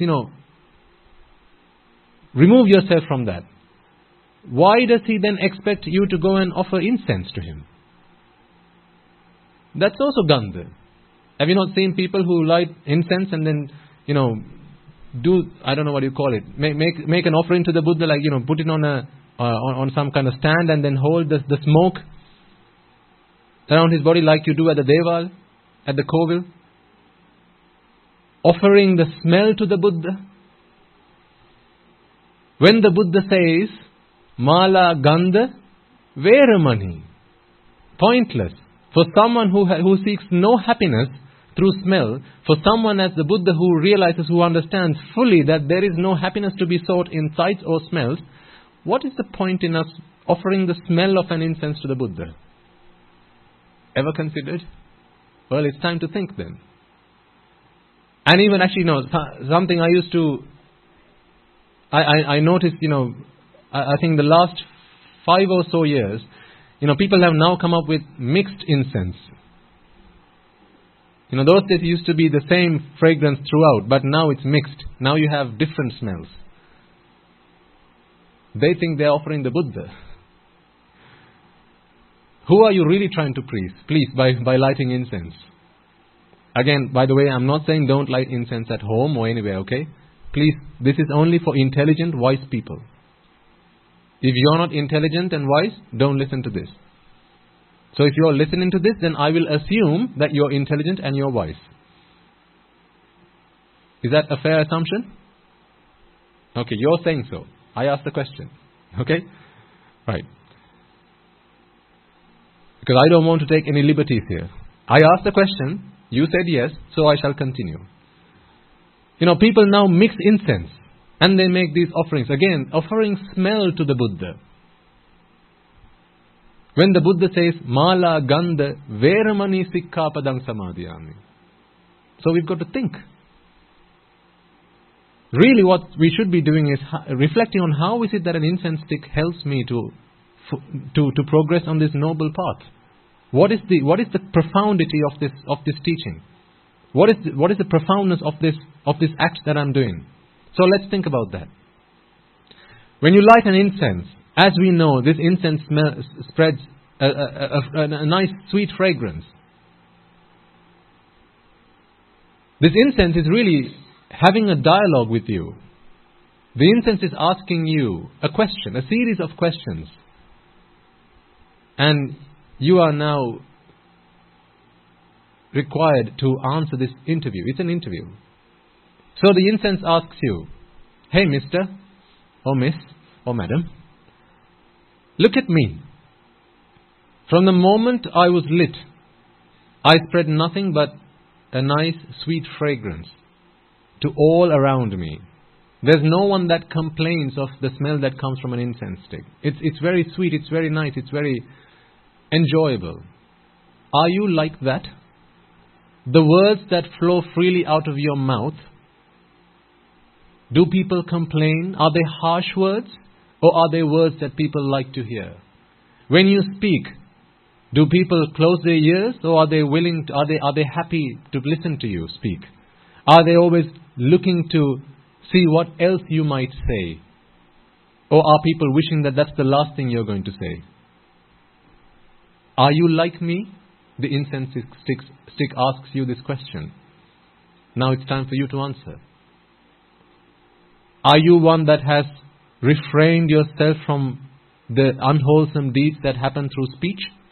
Musavada, Pisunavacha, Parushavacha, Samprapralapa, lying, harsh words, backstabbing, frivolous speech. Are you one who has abstained from them, or are you one who still indulges in them? Well, if your answer is yes, I'm one who still indulges in them, then you and I, we are very different, aren't we? The incense stick asks you. Now, if the answer to that is yes, then you're going to have to feel quite shameful. Here's an inanimate object asking you, are you better or am I better? It's an inanimate object that has no life. And it's asking you a question. And you're going, actually, you know what? You're better than me. And you're just cow dung rolled up around the stick. I'm a living, breathing human being and I'm no better than you. That would be shameful to answer like that, wouldn't it? And the incense stick says, well, I spread this fragrance all over me. The thoughts that I think are always pleasant ones. I wish metta on everybody. I wish happiness on everybody. But what about you? What are your thoughts like? Do you wish harm, evil on others? Are you kind to others? Are you generous to others? Is your presence welcome or is your presence unwelcome? An incense stick asks you, what answer do you have to give? And then there's more. Now, to light an incense stick, of course, you need to hold it to a fire. And that's why today I lit it against the oil lamp without asking for a matchbox from you, because I wanted to give that symbol to you. I don't know if you took it, but I was giving you a message. Because an incense stick cannot light by itself. It needs help. It needs light. It needs that fire from something else. From somebody else. Just like this light of wisdom has to come from somebody else. So holding that incense stick to the fire, you light it up. But from the moment it is lit, that's the moment at which the fragrance starts to disperse in the air. But before that, no. Before that, there was no fragrance coming from the incense stick. You had to go really up close to smell it, hold it against your nose. Then you might have been able to smell the nice smell that comes from it. But standing away, you wouldn't be able to smell it. Likewise, as humans, all of you all have good qualities within yourselves. But so far, it might be that you didn't have the right channel to direct it in. When you come in front of a noble person, once you start to associate a noble person, and the light of wisdom is lit within your minds, now you begin to disperse that aromatic, that sweet smell all over the world. Because now you become an Arya. Before that you were a good person. Now you are a great person. Because now you have started to walk the path to Nibbana. But that light had to come from another source. It had to come from a source that had wisdom to begin with. I'll come to the oil lamp in a moment. We're still talking about the incense stick. So from the moment this incense stick was lit, now it's burning away. As it burns away, the fragrance spreads everywhere. And we are able to enjoy that sweet smell. It makes everyone happy. It pleases everybody. But as it burns, what's left over? Ashes. Ashes are left over as this fragrant stick burns away. Again, this incense stick asks you a question. As I am lit, as I am now burning, and I'm spreading this fragrant smell all over, I'm becoming shorter. I have something that's becoming shorter. I am becoming shorter. Do you have something that is becoming shorter? Is there something in you that is reducing with every moment since the moment that this fire lit? What is burning away? Raga, Dvesha, Moha. On the incense, it's cow dung. Stuff that you have to discard. Right? Stuff that we have to discard. I mean, I don't know what people make incense stick out of now these days. But, our ancestors, they used cow dung, naturally sourced products to make them. Why? Because so much to think about. So much to think about. Really, if you want to properly offer flowers and insects and an oil lamp, you could spend a couple of hours there easily.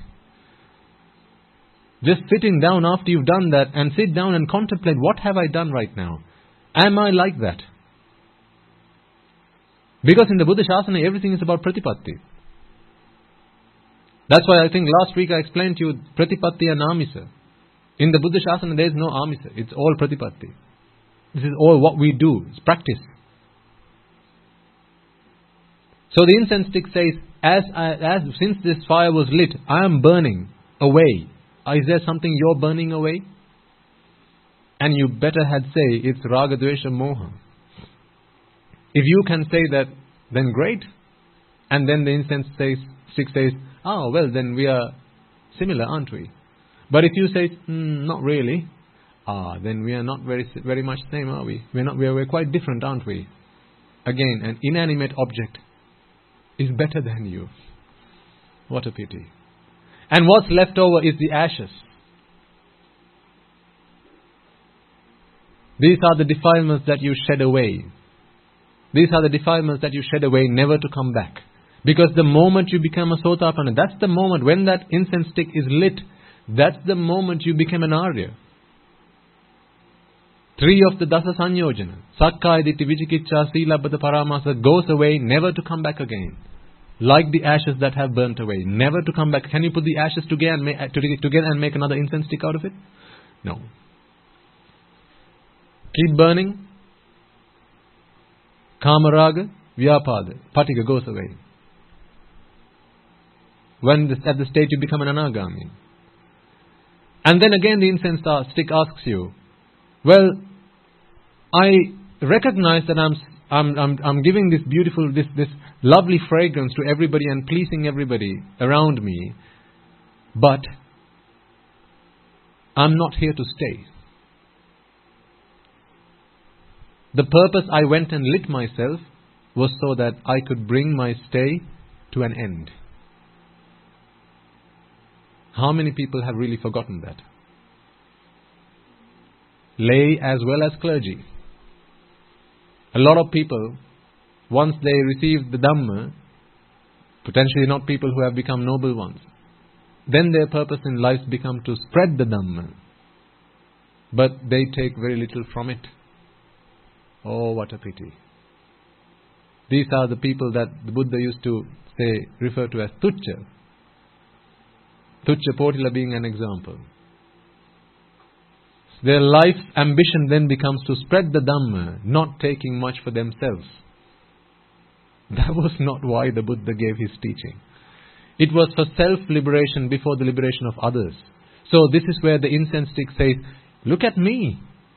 I am not just giving away fragrance and being there forever. I am burning myself away every moment. Are you doing the same? It asks. Are you burning away these defilements so that you ultimately come to the end of that little bit of a stick that's at the end of it? And then all that's left over at the end is this dead body? Is your ambition to be here forever? See? And then it's time for you to answer that question. If your answer is, well, you know what? I'm quite fragrant and people are quite nice to me and I'm quite nice to them. This is a really good way to be, isn't it? Because I'm not doing any harm to anybody. So I might as well hang around for as long as I can. The incense stick says, oh, you've got it all wrong, mister.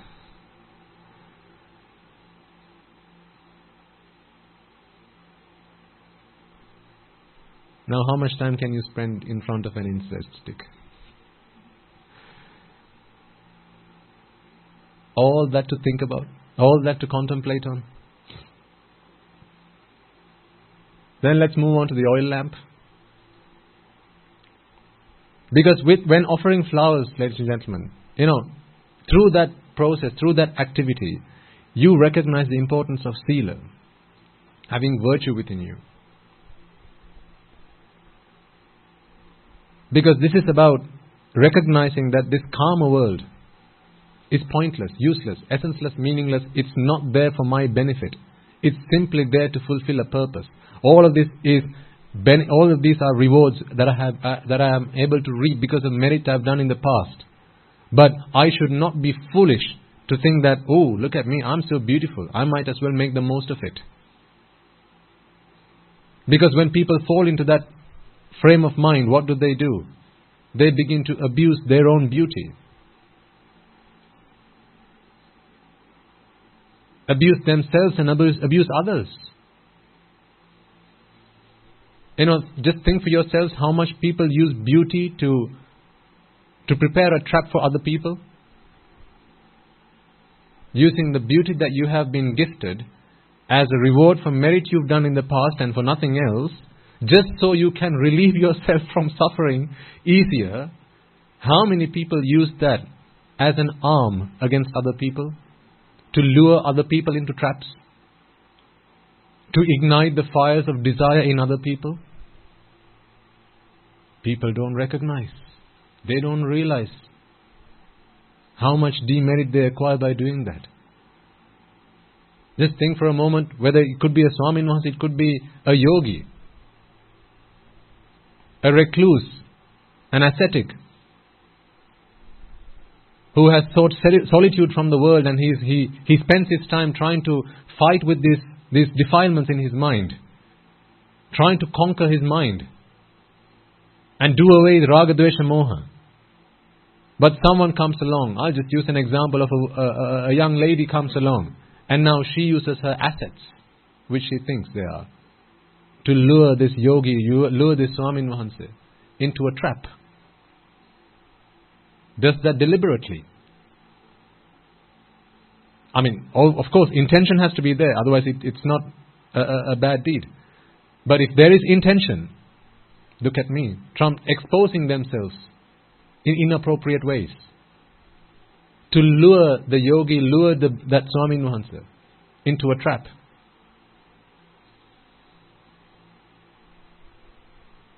Isn't that abusing what you have received because of merit you've done in the past, simply for no other reason than relieving yourself from suffering? To relieve yourself from suffering, what are you just doing to the other person? Putting them into the fires, into the pangs of suffering.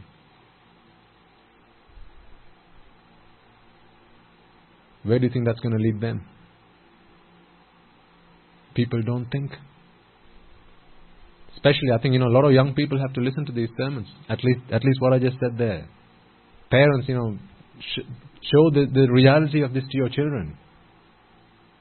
Because without realizing what they're doing, sometimes they cause themselves and everyone else a lot of harm.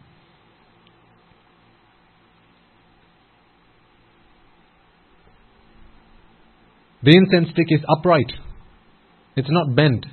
There are no bends or curves in an incense stick. It's upright. It asks you the question, is your samadhi like mine? I'm upright. Are you like that? Have you done away with all your bad deeds, your defilements? Are you a Riju person or a Vanka person? You know the word Avanka, right? What is Vanka? To be bent. Bent towards what? Inclined towards what? The unwholesome deeds. Bent not upwards, bent downwards. What's down there? Well, you know. Avanka, upright, forthright. Are you like me? The incense stick asks. How can you stand in front of that, having done unwholesome deeds? Be honest to yourself and answer a yes when you do that. You should feel shameful if you have lied, if you have stolen, if you have engaged in sensual misconduct. Standing in front of an incense stick, you should feel shameful.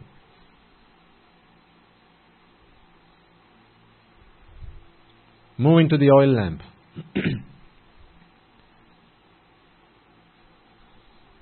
Usually what we use to light an oil lamp is the wick, which is usually white in color. But what this wick we use for, what we use this wick for is to light a fire. Although the wick is white in color, it looks harmless, what it's used for is to light a fire that could burn. There are lots of different meanings you can give to this.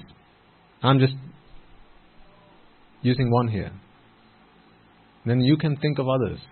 None of that is wrong. As long as it's the meaning that you get out of that is inclined towards ragake, dveshake, mohake, then you're fine.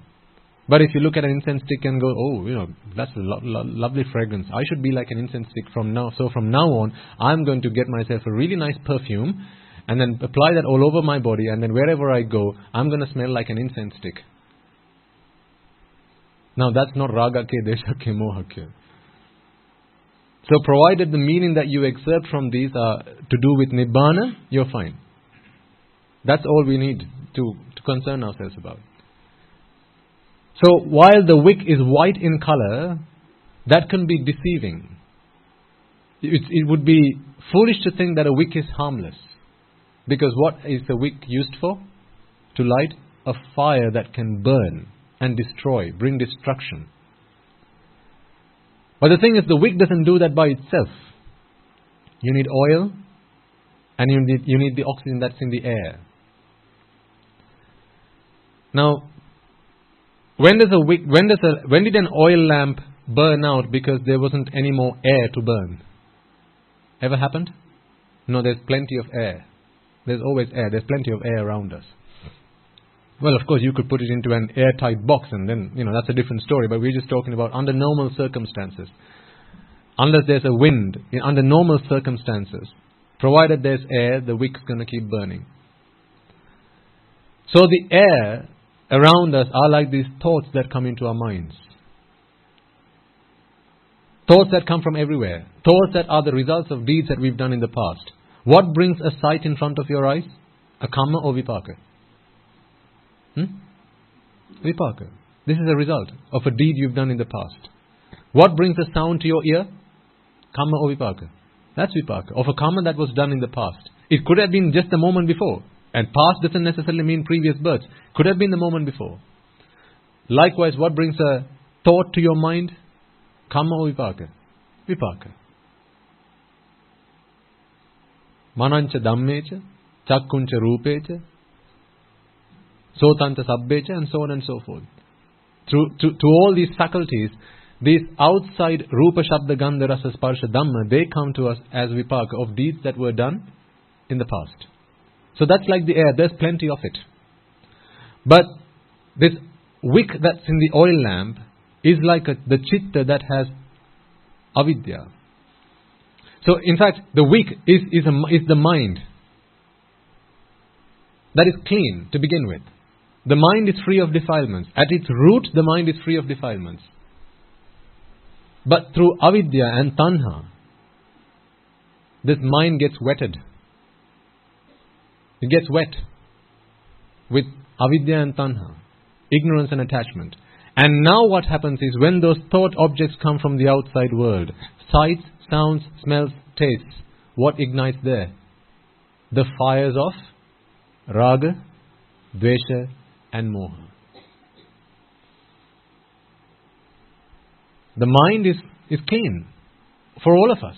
That is the case. This is why once you remove the defilements, what you are left with is a clean mind. What you are left with is a taintless mind. And a taintless, clean mind is not something we have to import from Russia or somewhere else. Each of us have one. What we ought to do is remove the defilements that have been put on top of it. Remove those defilements and what you are left with is a clean mind. A taintless mind. Taintless mind. So likewise in the oil lamp, the problem is not the wick. The problem is not the air. But the problem is the oil that has now wetted this wick that's clean. But what happens is, with every moment that passes, oil keeps being dragged along the wick. And also, by the way, where did this fire come from to begin with? From another oil lamp. Right? This fire came from usually another oil lamp. At least another source of fire. Fire only came from another source of fire. Like what? Exactly. I'm very pleased that you now have all these answers at the tip of your tongues. Because it just means that, you're all listening to this and you're all really trying to understand what it is we are saying. It comes from another Asatpurusha. It was another fire that lit this fire. But at every moment this Raga, Dvesha, Moha, the fires of Raga, Dvesha, Moha are lit. This wick is burnt away. Poor wick, right? It was clean, pure to begin with. Don't you feel sorry for the wick? Burning itself? It's burning itself. If there wasn't any oil that this wick was dipped in, would that fire from the other oil lamp had lit this? Would it have lit this lamp? If there was no oil? No. Well, there was still air. Take a wick, no oil. Try and light it with another wick. Not going to happen. Might be just the tip. But if you want to take the meaning behind what I'm trying to explain here, you can't light an entire wick if there's no oil. No matter how many oil lamps you're going to bring, it needs the oil to continue for that fire to light, and then for that fire to keep burning the wick.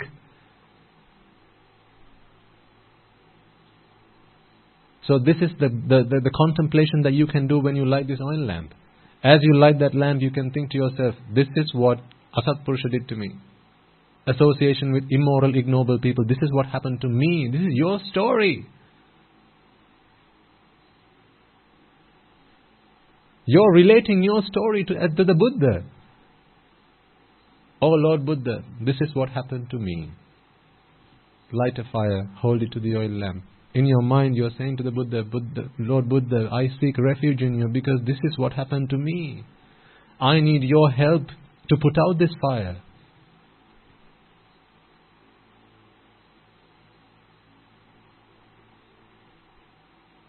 See? Now tell me that lighting an oil lamp is a waste of time. Tell me now if you can that offering flowers to the Buddha is a waste of time. Why do you offer it to the Buddha? What is the answer to all these problems? Buddha. Bhava. Uddha. To uproot this existence at its very source.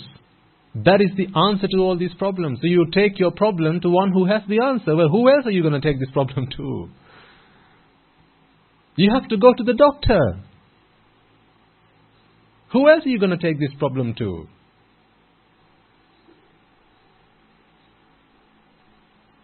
You have a backache. Who do you take it to? The butcher? All he knows to do is cut your back off. Now, you'll not live another day to say what your problem is. You have to take it to the doctor who has the problem, who has the answer to your problem. One who has been through the course of those problems and had treated himself. This is why you light them in front of the Buddha. You are my only refuge. The Dhamma is my only refuge because the Dhamma sprang in your mind. The Dhamma sprang in your heart through the compassion that you had in your heart for all human beings, for all divine beings, for all celestial beings, for every being that ever lived, that lives and forever to live. It is because of that compassion this Dhamma sprang in your mind. And it's because of you we have the gift of the Mahasangha today. If it was not for our Father, you wouldn't be sat in front of me right now. I wouldn't be in a robe right now if it wasn't for the Buddha. In the conventional sense. What about the absolute sense? Who are Sangha in the absolute sense? Sotapanna, Sakurdagamis, Anagamis, Arahants. Atta Purusa Puggala. Path and fruit. 4 times 2, 8. Atta Purusa Puggala. Does that have to be men? Can it not be women? Of course. Can it only be humans? Can it not be devas? Of course. Brahmas? Of course. Dogs? No.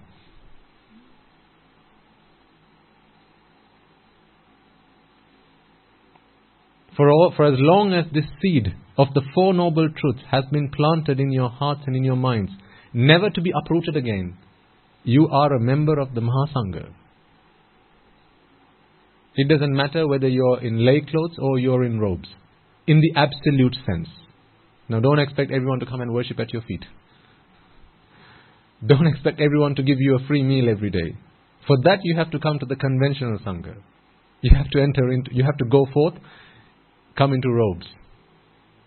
That requires an extra level of letting go. But you see, conventional Sangha, letting go is something you have to do. Absolute Sangha, letting go, happens. Just because you've done robes doesn't mean you're a member of the Absolute Sangha. Once you become a Sotapanna, now you're a member of the Absolute Sangha. It doesn't matter whether you live in a 6-bedroom, 7-bedroom, 10-bedroom palace. Doesn't matter. But don't expect people to come and give you a free meal. You see how much meaning there is in making these offerings? And to the Buddha, why we do that to the Buddha? So, I think someone asked me the other day, why do we make all these decorations? Why do we go through the effort of doing all this? And a very valid question. I'm really glad that the question got raised. Because it's important to understand. Because this is an offering to me? No. Oh, please. It's an offering to the Dhamma. I seek the Buddha's permission to speak his Dhamma before I stand up. That's why I worship him 3 times. I've said this to you in the past.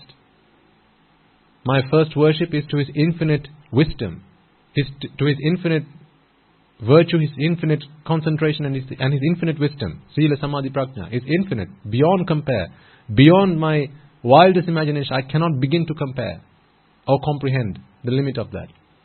That's what my first worship is for.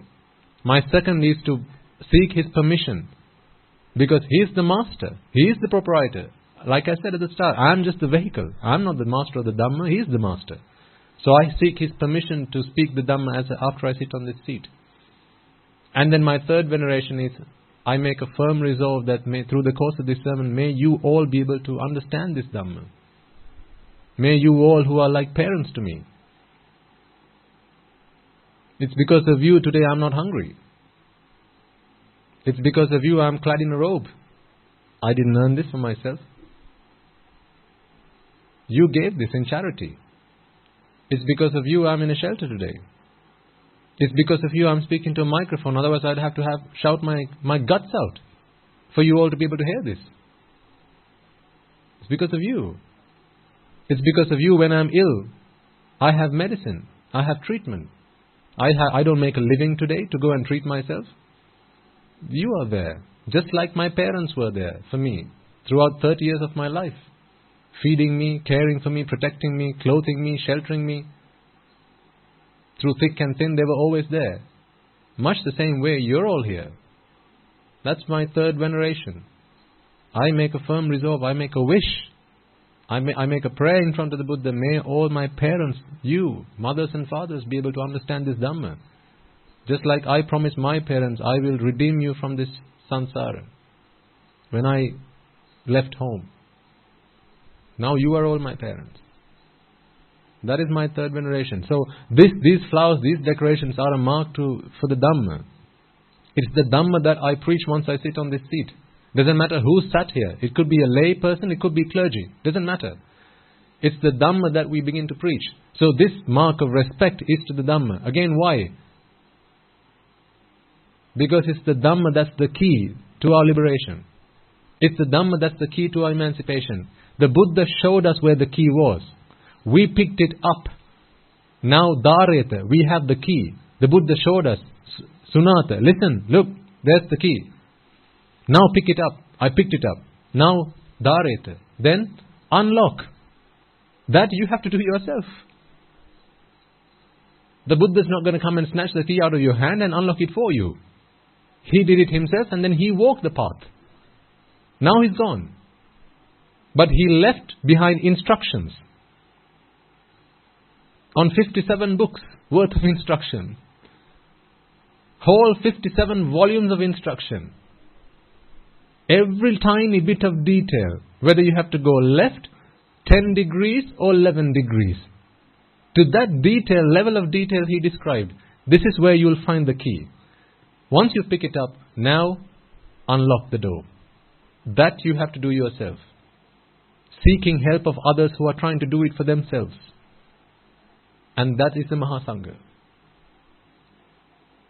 Once you open the door, then you walk. Then you don't hang around. Because the fires of samsara are still catching up. The tsunamis of samsara are catching up. The longer you wait here, then the closer it gets. Once you walk the path, then from that point forward it doesn't matter. Because after that point, ladies and gentlemen, death is not something that causes you fear. Then you become fearless of death. You become fearless of aging. You become fearless of disease. Fearless. Come, so what? Suffer physically, not mentally. But right now, you get a wound on your body, you hurt somewhere, you get an ache or a pain. Do you only suffer physically? Isn't there at least a tiny bit of mental, why did this happen to me? Why me? There are so many other people at home. It could have happened to somebody else. Happened to me. There's that tiny thorn on the floor. Why my leg? Why my foot? Why didn't it happen to Malli? I would have been okay.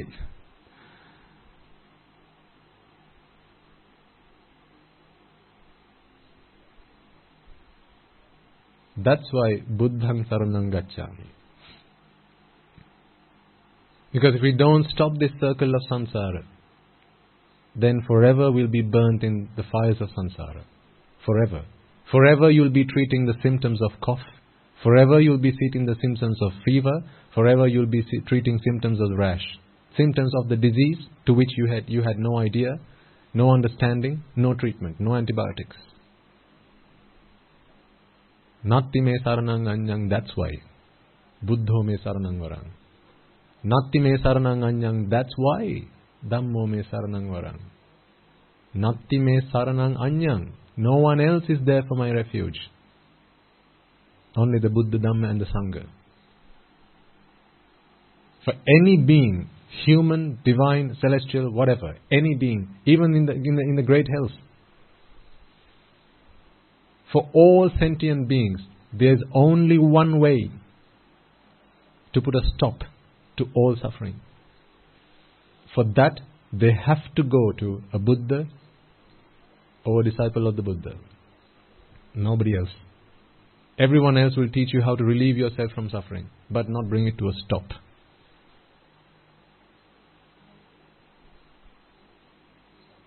Now, don't you feel fortunate?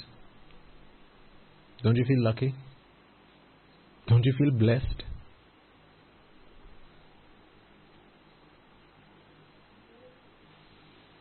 Don't you feel like getting on the roof and shouting to the whole world? Look at me. I'm a son of the Buddha. I'm a daughter of the Buddha. Don't you feel like screaming, shouting your guts out? It is thanks to the Buddha that today I have this path.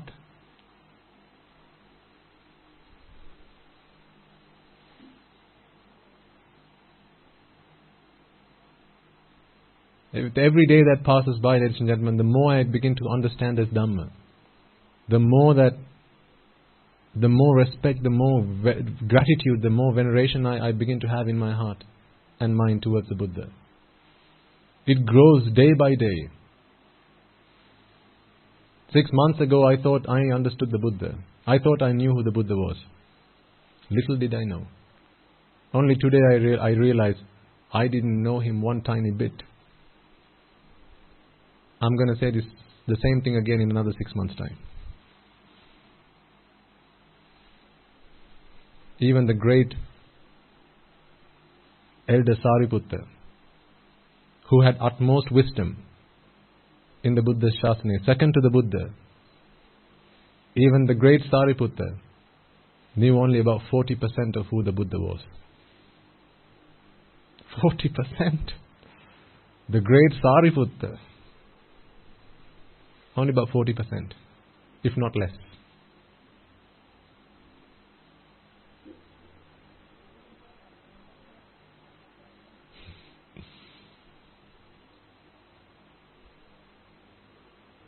My palms are wet. Just talking of the Buddha. Just thinking about how fortunate I am. I don't know if you realize how lucky you are. I don't know if you realize how fortunate you are. How unique you are.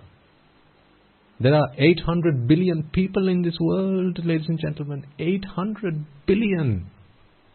Or rather 8 billion people in this world. 800 million. How many of them do you think see the Buddha? They'll see a figure of him. They'll take selfies with him. They'll go put garlands on him. They'll sit on his lap. They'll give him a peck on the cheek. But they'll die not knowing who the Buddha was. What was the point of having been born human? What's the point? They will die not knowing, not understanding his teaching. What was the point of having been born human? They will die not knowing who the great elder Sariputta was. They will die not knowing who Mahamoggallana was. What was the point of having been born human? The other day, one of the young monks in the monastery came and asked me, Swamin Wahanse, must I go down to the Buddha Puja every day? Can I not skip a day and just stay upstairs, back at the monastery, or rather at the monks' quarters, not have to go every day? And then I said, Swamin Wahanse, do you know how many deities, how many gods, how many Brahmas might come begging to you for an opportunity to become a slave to the Buddha, to be able to wear this robe? How many gods, devas, Brahmas might just be waiting for a chance to wear this robe? And yet they cannot. You think they have it nice and well because they can wish for it and it appears that you have to go down to get alms? You think it's tough on you? How many devas, when the Buddha was around, came to his feet, pleaded in front of him, pleaded in front of the great Sariputta? Remember his last days when he went to visit his mother and he was unwell, and the devas, Brahmas, even Maha Brahma came and asked the great elder Sariputta, please let me be at your feet and make offerings to you, let me take care of you. What did Venerable Sariputta say? No. I have my brethren, I have my brothers, other members of the Mahasangha who are there to look after me. Go away. I do not need your help. Now what's the point of becoming a deva? They can only long for it. They can only beg for it. But they will never be able to hear the Buddha say, my son. They will not be able to hear the words, you are my son.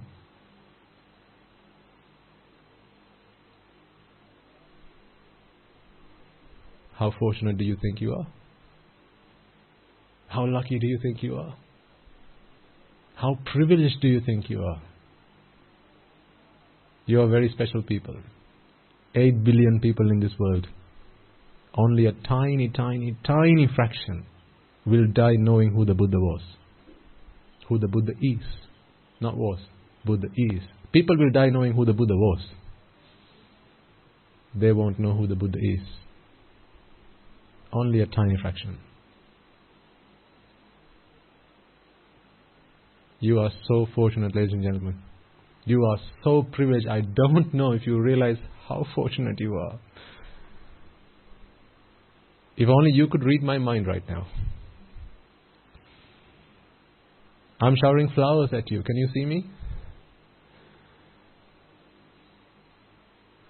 Every day after you offer a flower to the Buddha's feet, offer one at yours. And worship yourself. That's how fortunate, that's how privileged you are to have been born human. To roll in front of the Buddha and worship him. To kiss his feet. To make offerings to the Mahasangha. What can the Devas do now? At least when the great elders were around, some gods, some deities, they would take the form of humans and come and offer alms. But they don't do that anymore. Because the human world is not a place that they enjoy any longer. Because it's just filled with raga, dvesha and moha.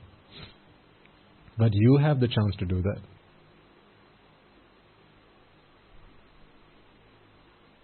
I don't know if our anagarikas who are at the monastery realize how fortunate they are. I don't know if they realize. This is not a chance we've had all the time in samsara. Like this and it will be gone. Like this and you will not know where that key was. Where that key is. You'll pick the wrong key. You'll try to unlock the door. You'll spend a lifetime trying to unlock the door. Because you have not seen it. Because you did not receive instruction. Because sometimes you were too high up in your ego to go and ask for instruction. Because there was too much pride in you to go and ask for instruction. Never fall for that trap. I bring up the subject of pride regularly to an audience like this because it's easy for a well-educated, a well-to-do people to feel that sense of pride and ego. It's one I had to tackle with a lot myself. And I still do. Because I know that's what's keeping me from attaining my Nibbana. This is why I say to you, quite honestly, quite openly, don't let that take over. Be victorious. Because your father was victorious. Be undefeated. Because your father was undefeated. Be free. Because your father was free.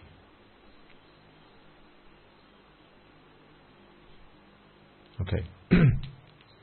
6:30 already. I think there's a video that if you've still got time, then do you still have time? Okay. So, where are you going to show it, Sana? Do you have a screen? Where? Oh, right, okay. Problem. If you look in the wrong way, you're not going to see it. There are some sensitive images, so viewers' discretion is advised. Some images, some clips that have been taken from other sources, nothing we produced here, fortunately. But if you are too sensitive, then I would advise caution. But these are things that happen to people just like you and I. So what we ought to take from this is the uncertainty of life. If you are not fearless in front of death right now, this might help you to realize how earnestly, how rapidly and how quickly you need to be able to, you need to try and become fearless in the face of death. Because when this day comes, it's going to be too late. So watch and take from it what you can.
nanalaya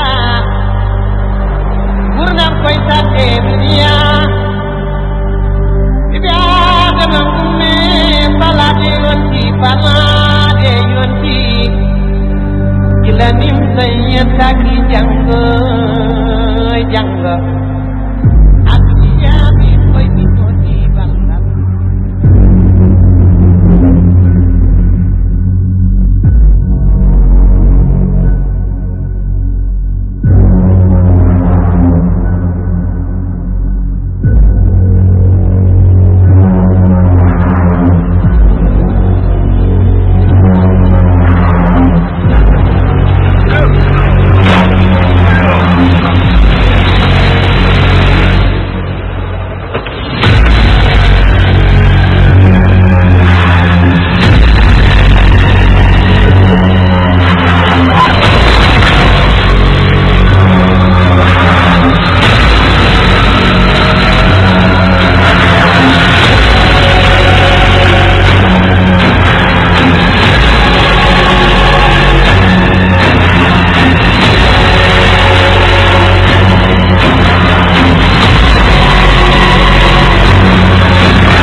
Natti me saranam anyam buddho me saranam varam Natti me saranam anyam dhammo me saranam varam Natti me saranam anyam sangho me saranam varam Natti me saranam anyam nibbānam paramam sukham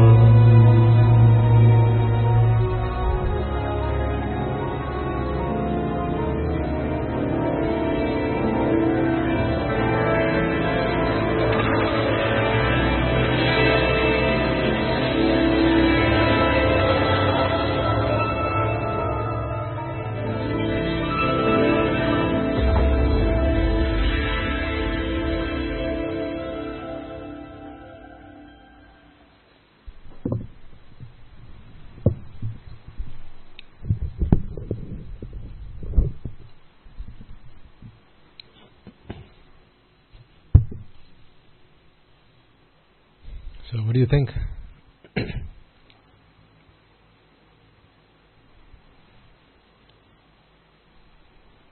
This is the package. You signed up for the contract. You didn't read the terms, did you?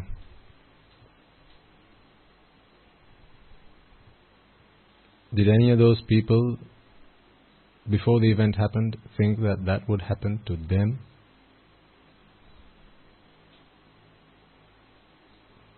Question is, do you think it's going to happen to you? They didn't think it was going to happen to them. But it did. You might not think it's going to happen to you. You can fill in the rest.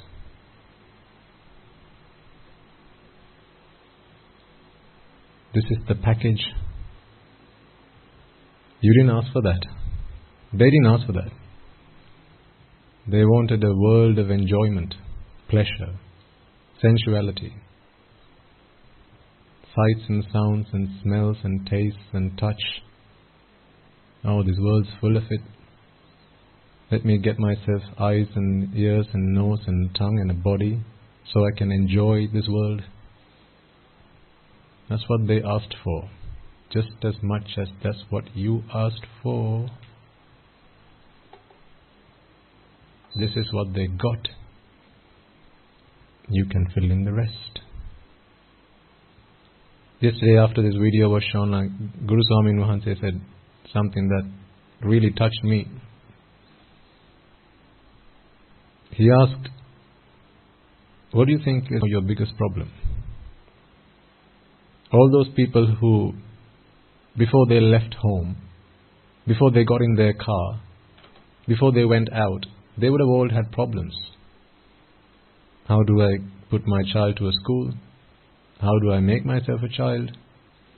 How do I buy myself a house? When do I get to upgrade my car? When do I get to go abroad? When do I get to get married? My boyfriend's just dumped me. When do I get myself a new one? All questions they had. Until reality struck. Now what do you think? That woman who was peeling her face off, what do you think her biggest problem is? Which of the above do you think is now her biggest problem? That man who was dismembered, his guts spewed all over the road, what do you think his biggest problem is now?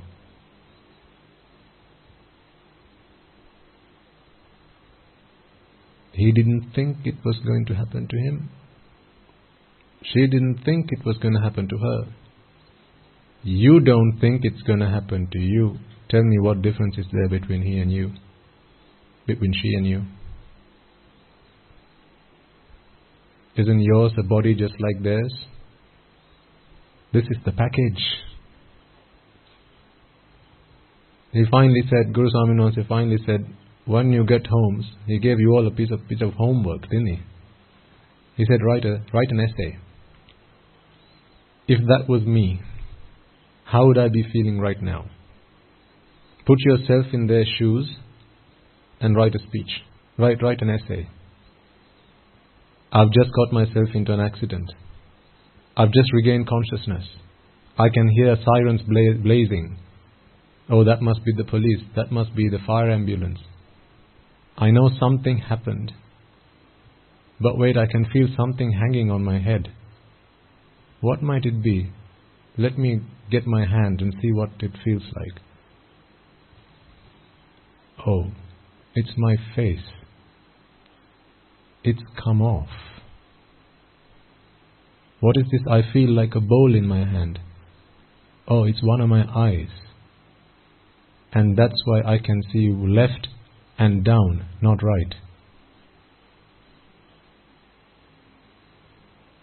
Put your hand up if you know for certain that's not going to happen tonight on your way back home. Go on. But what about all that money in your bank account? Surely that's going to help you stop that from happening. No? What about the fact that you're the prettiest girl in town? What about the fact that you're the most intelligent lad in school? What about the fact that you're the most highly paid employee in your office, at your workplace? Surely that's going to stop that from happening. No? What about the fact that you know a lot of Dhamma? What about the fact that you've read all 57 books of the Tripitaka? Surely that's going to stop that from happening. No? Oh. Well then, guess what? We are stuffed. We are doomed. Now we are here. Can't reverse. Do you realize why you should be so happy, so grateful, so privileged that you're born human? How does a dog stop that from happening to itself?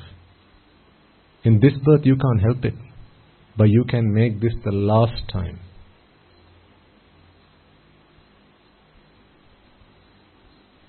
How lucky do you feel now comparing yourself to someone who has no understanding of the Dhamma, who saw who the Buddha was, but who do not see who the Buddha is?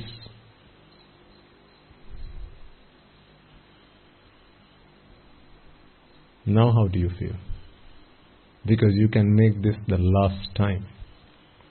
I cannot vouch for how each of you will go. I can guarantee you will all go, but not how you will go.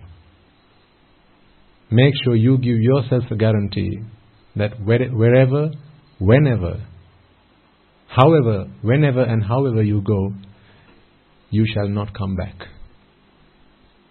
Give yourself that guarantee. And there's only one way you can do that. Get yourself the key. Take instruction. Unlock the door. And then walk the road of deathlessness. When you get to the end of that road, you can turn back on the world that you've left behind. And you can say your goodbye for the last time. Where awaiting you will be infinite bliss. But there will be no person to enjoy it. It will be the bliss of having no pain to relieve yourself from. It will be the bliss of not having any suffering to relieve yourself from. That is the bliss of Nibbana. Because wherever there is existence, there itself is pain, suffering, lamentation, despair, frustration, disappointment. Package. You signed up for it. Let's get the hell out of here. We've been here long enough. I want to. I think you ought to. You can decide if you want to. If you do, then we can all go the same way. We can all get across this ocean and get to safe side. But I can't wait for you all, and neither should you wait for me. Because when it's time to suffer, we got to do that ourselves. Remember the buffet? Everyone's prepared to serve, but when it's time to eat, you got to do it yourself. Be earnest. Last thing I'll say, at the end of the 5 precepts, there's a stanza that I recite. Do you remember that? Tisaranena sadding panchasilang dhammang sadhukhang surakkitang katva. Tisaranena sadding panchasila. Having observed these 5 precepts, having sought refuge in the Buddha, Dhamma and the Sangha, sadhukhang surakkitang katva. Do good by them, abide by them, such that it helps you to unshackle yourselves from samsara. And then the last words are the words that the Buddha said himself. Appamadena sampadeta. Be earnest. Don't waste time. The clocks are ticking. That day is on its way.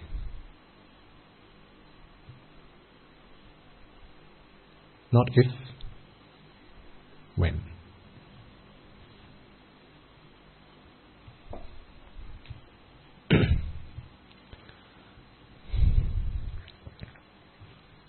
Is it English or Sinhala today?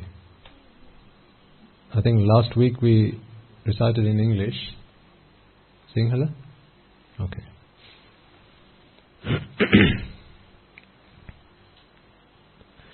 Just for our online listeners, we'll make the video available. We haven't done so yet, have we? No.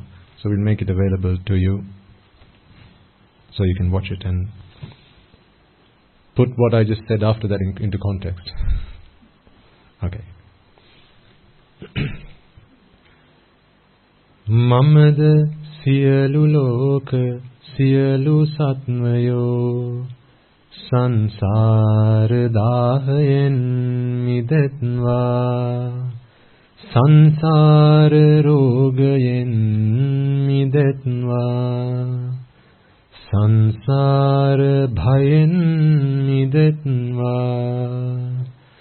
sansar ginnen midetva Nibbana parama sukhayen sukhitatar vetva Nibbana parama sukhayen sukhitatar vetva Nibbana parama sukhayen sukhitatar vetva Mamada siyalu loka siyalu satmayo raga bandhanayen midetva dvesha bandhanayen midetva moha bandhanayen midetva mara bandhanayen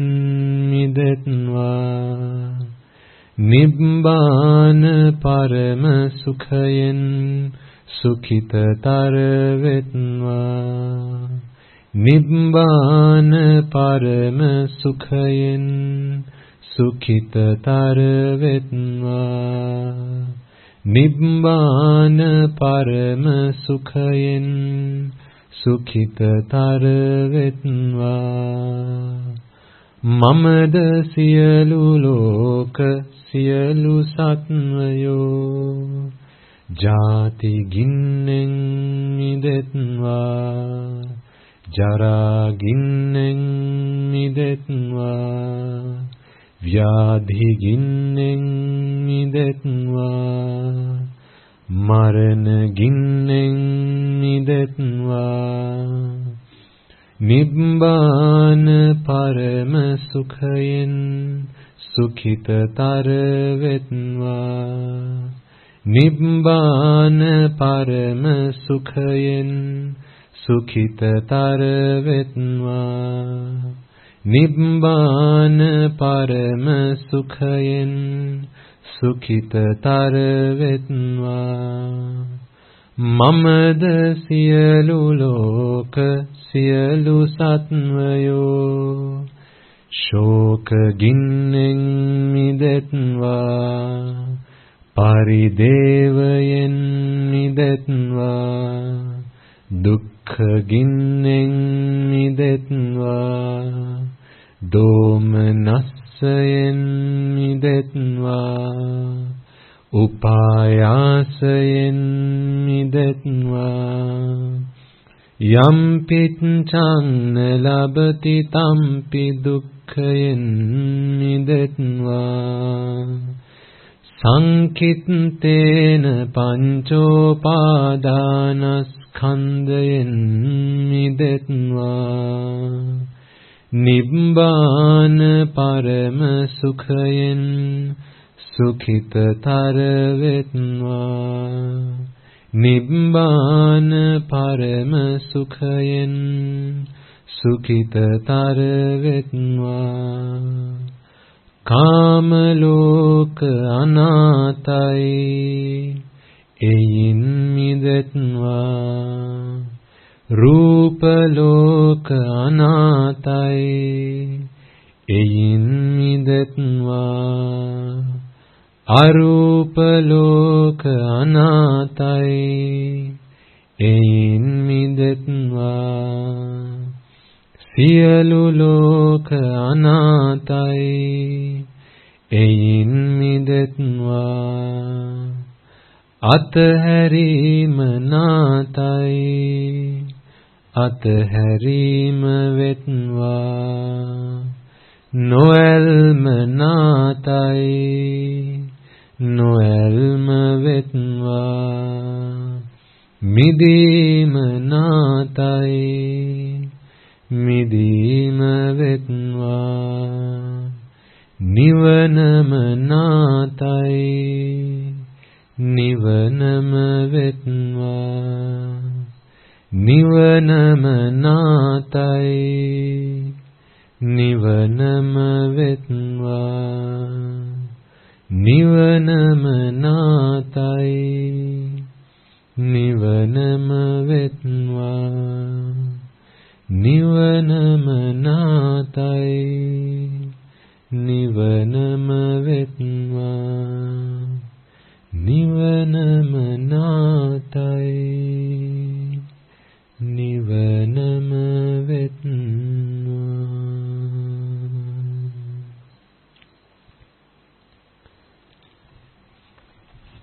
නත්ති මේ සරණං අඤ්ඤං බුද්ධෝ මේ සරණං වරං නත්ති මේ සරණං අඤ්ඤං ධම්මෝ මේ සරණං වරං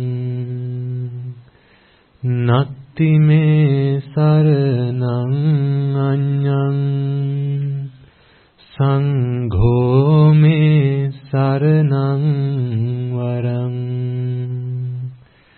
නත්ති මේ සරණං අඤ්ඤං නිබ්බානං පරමං සුඛං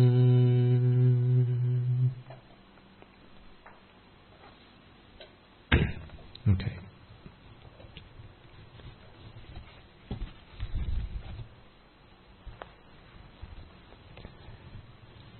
Let us take a moment then to transfer the merits that we have all acquired today to all beings who are looking for merits, all beings who deserve these merits. Some of them may be born in the woeful plains where to them this Dhamma is of no use, alas. But to them merits is all that they can survive on, all that they can thrive on, in the hope that these merits help them to redeem themselves from those woeful planes and be born in the blissful planes. Let us transfer merit. And for those in the blissful planes, may these merits help them to empower themselves and energize themselves in order to fulfill the Noble Eightfold Path and attain the supreme bliss of Nibbana. First and foremost, as we did at the beginning, let us take a moment to reflect once again that it is because of the Supremely Enlightened One, the infinitely compassionate One, the infinitely wise One, the unparalleled One, the unequaled One, the unvanquished One, the omniscient One, the Supremely Enlightened Gautama Samma Sambuddhajan Mahansi, that we have the gift of Dhamma today.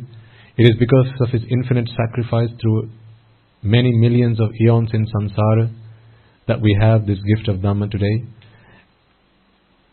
It is because of the Bhikkhu, Bhikkhunis, Upasaka, Upasikas who were His disciples, who listened to, understood, comprehended His teaching, protected and preserved the gift of Dhamma, that we are able today to study, analyze and contemplate and make use of the Dhamma within our own lives. So, wherever they may be, some of them sacrifice their lives in order to protect and preserve this Dhamma. So, it is possible that there is no saying where they may be born today. May through the power of the merits that we have all acquired today, if any of them have been born in the woeful planes, may these merits help them to be born in the blissful plane. May they all be able to attain the supreme bliss of Nibbana. Sadhu, sadhu, sadhu. Also let us take a moment to transfer merits to all members of the Mahasangha, Bhikkhu, Bhikkhunis, Upasaka, Upasikas, the Mahanayakas, the Anunayakas, and so on and so forth. May they all be able to rejoice in the merits that we have all acquired today. As well as that, let us take a moment to transfer merits to the monks and nuns in your local temples and your local nunneries, because although you may come along once a week, perhaps a few times a week, and listen to the sermons, perhaps offer alms to the members of the Sangha who are resident in this monastery, it is those monks and nuns who are in your local temples and nunneries that are always by your side, who are always there to help you in rain or shine, through thick and thin, who themselves don robes to attain the supreme bliss of Nibbana. However, today they have dedicated some of that time for your benefit in order to help you in your daily life's needs and wants. So, may the merits that we have all acquired today be transferred to them. May they all be able to rejoice in these merits.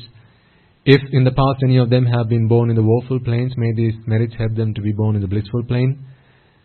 May through the power of these merits they be able to abstain from the unmeritorious deeds, fulfill the meritorious deeds, fulfill the Noble Eightfold Path and attain the supreme bliss of Nibbana. Sadhu, sadhu, sadhu. Also let us take a moment to transfer merits to the Devas, Brahmas, spirits, demons and the dead, who throughout our infinitely long journey in samsara might have helped us, supported us, assisted us in any way, shape or form. Wherever they may be today, if they are looking for, if they are seeking, if they are longing for merits, may these merits be transferred to them. May through the power of these merits they be able to abstain from the unmeritorious deeds, fulfill the meritorious deeds, fulfill the Noble Eightfold Path and attain the supreme bliss of Nibbana. Sadhu, sadhu, sadhu. Also let us take a moment to transfer merits to our ancestors, those who predeceased us, those who might have been mothers, fathers, brothers, uncles, sisters, grandparents, so on and so forth in this birth, but also not just in this birth, but also in previous births. If any of them today have been born in the woeful plane, today perhaps some of them have been born in the woeful plane because they sacrificed themselves for your benefit on your behalf. So, may through the power of these merits they be able to rejoice in them and be able to redeem themselves from those woeful planes. Through the power of these merits, may they be able to abstain from the unmeritorious deeds, fulfill the meritorious deeds, fulfill the Noble Eightfold Path and attain the supreme bliss of Nibbana. Sadhu, sadhu, sadhu.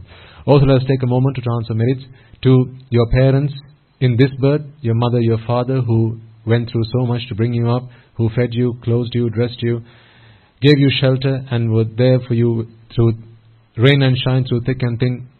Whether they were with you in person or not, it is because of them that you today are able to enjoy this human life. Today you are able to practice the Noble Eightfold Path. So, wherever they may be, may they be able to rejoice in these merits.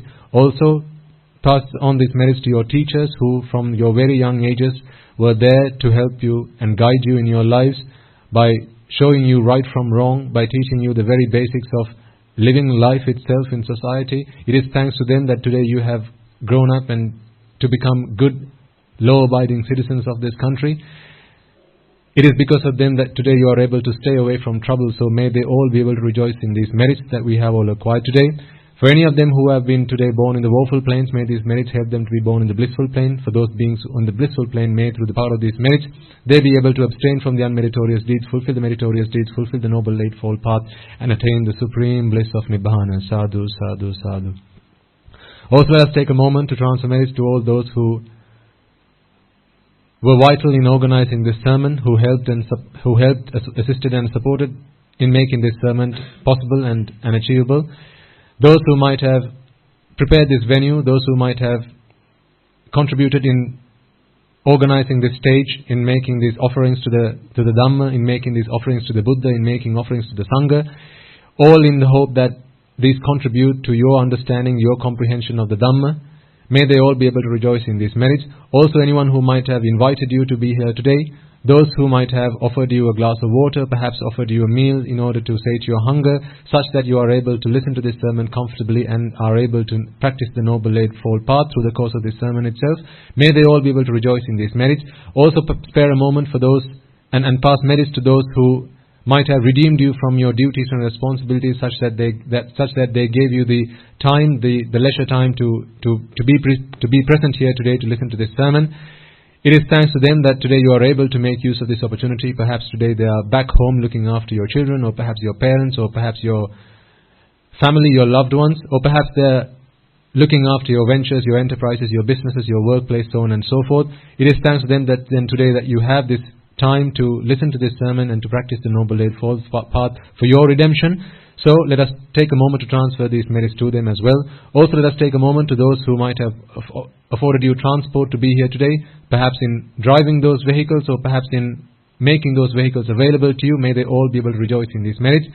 If anyone might have supported you, helped you, assisted you, either by preparing your journey or perhaps by offering you a glass of water, or even perhaps by washing your clothes or perhaps ironing them and making them suitable and available to you to dress yourself up to be here today, in whichever shape or form, if anyone might have contributed even a modicum, may they all be able to rejoice in these merits.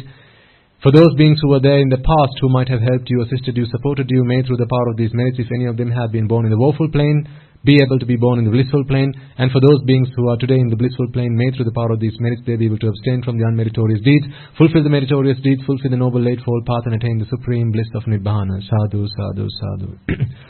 Also let us take a moment to transfer merits to the members of the armed forces who throughout a 30-year-long war in Sri Lanka sacrificed their lives to protecting and preserving our motherland. It is thanks to them that today we are able to practice this Dhamma and engage in meritorious deeds in peace and harmony with other human beings who perhaps might have different views and disciplines to ourselves. Also members of the police force who sacrificed themselves for our benefit on our behalf. Any of them who might have been born in the woeful plane, may they be able to rejoice in these merits and be able to be born in the blissful plane. May these merits help them to abstain from the unmeritorious deeds, fulfill the meritorious deeds, fulfill the Noble Eightfold Path, and attain the supreme bliss of Nibbana. Sadhu, sadhu, sadhu. Also let us take a moment to transfer merits to those who might have lost their lives in the natural disasters and calamities such as the tsunamis, earthquakes, and so on and so forth. Not just in Sri Lanka but also in other countries, in other parts of the world. If any of them are today longing for merit, if any of them today are looking for merit, may through the merits that we have all acquired today, they be able to rejoice in them. If any of them have been born in the woeful planes, may through the power of these merits they be able to be born in the blissful planes. May these merits help them to abstain from the unmeritorious deeds, fulfill the meritorious deeds, fulfill the Noble Eightfold Path, and attain the supreme bliss of Nibbana. Sadhu, sadhu, sadhu. Also let us take a moment to transfer merits to those men and women who today have dedicated time in their valuable lives to protecting this country, to developing this country, to leading this country, because if not for them, today you and I will have to be doing them, protecting this country, developing this country, and leading this country. It is thanks to them that today we have been freed from such duties and responsibilities and are able to dedicate our lives to practicing the Noble Eightfold Path and our redemption. So let us take a moment to transfer these merits to them as well, wherever they may be, whatever office they may be holding, whatever business or venture or enterprise they may be engaged in. May through the power of these merits they be able to abstain from the unmeritorious deeds, fulfill the meritorious deeds, fulfill the Noble Eightfold Path, and attain the supreme bliss of Nibbana. Sadhu, sadhu, sadhu. And finally, may through the power of all the merits that we have all acquired today in offering alms to the Buddha, the Mahasangha, in making offerings to the Buddha, Dhamma and the Sangha, in making this event possible, in making contributions to this Dhamma sermon, either in providing the physical facilities required to be able to be present here today, or perhaps in making the technology available so that people in other countries can listen to these sermons, either recorded or live as well. In any way, shape or form, whatever merit that we might have acquired, big or small, may through the power of all those merits, we be able to witness the advent of many hundreds and thousands of Arahatun Vahanses on this blessed land itself, in the time of our life itself. Sadhu, sadhu, sadhu. And finally, may you and I and everyone who might have contributed to this meritorious deed be able to become one of those Arahatun Vahanses, one of those Arahat Mehin Vahanses, through the course of our life itself, in the era of the Gautama Samma Sambuddhajanan Vahanse itself. May the Noble Triple Gem be with you all. May these merits help us all to attain the supreme bliss of Nibbana. Sadhu, sadhu, sadhu. Members of the Mahasangha will now pass on their blessings to you.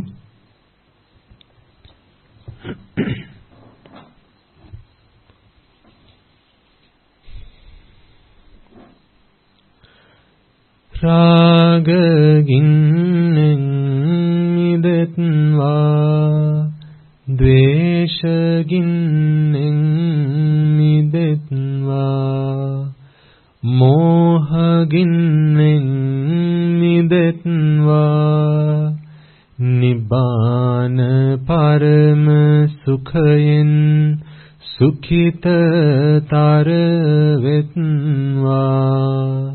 Nibbana parama sukhayen sukhita taravetva,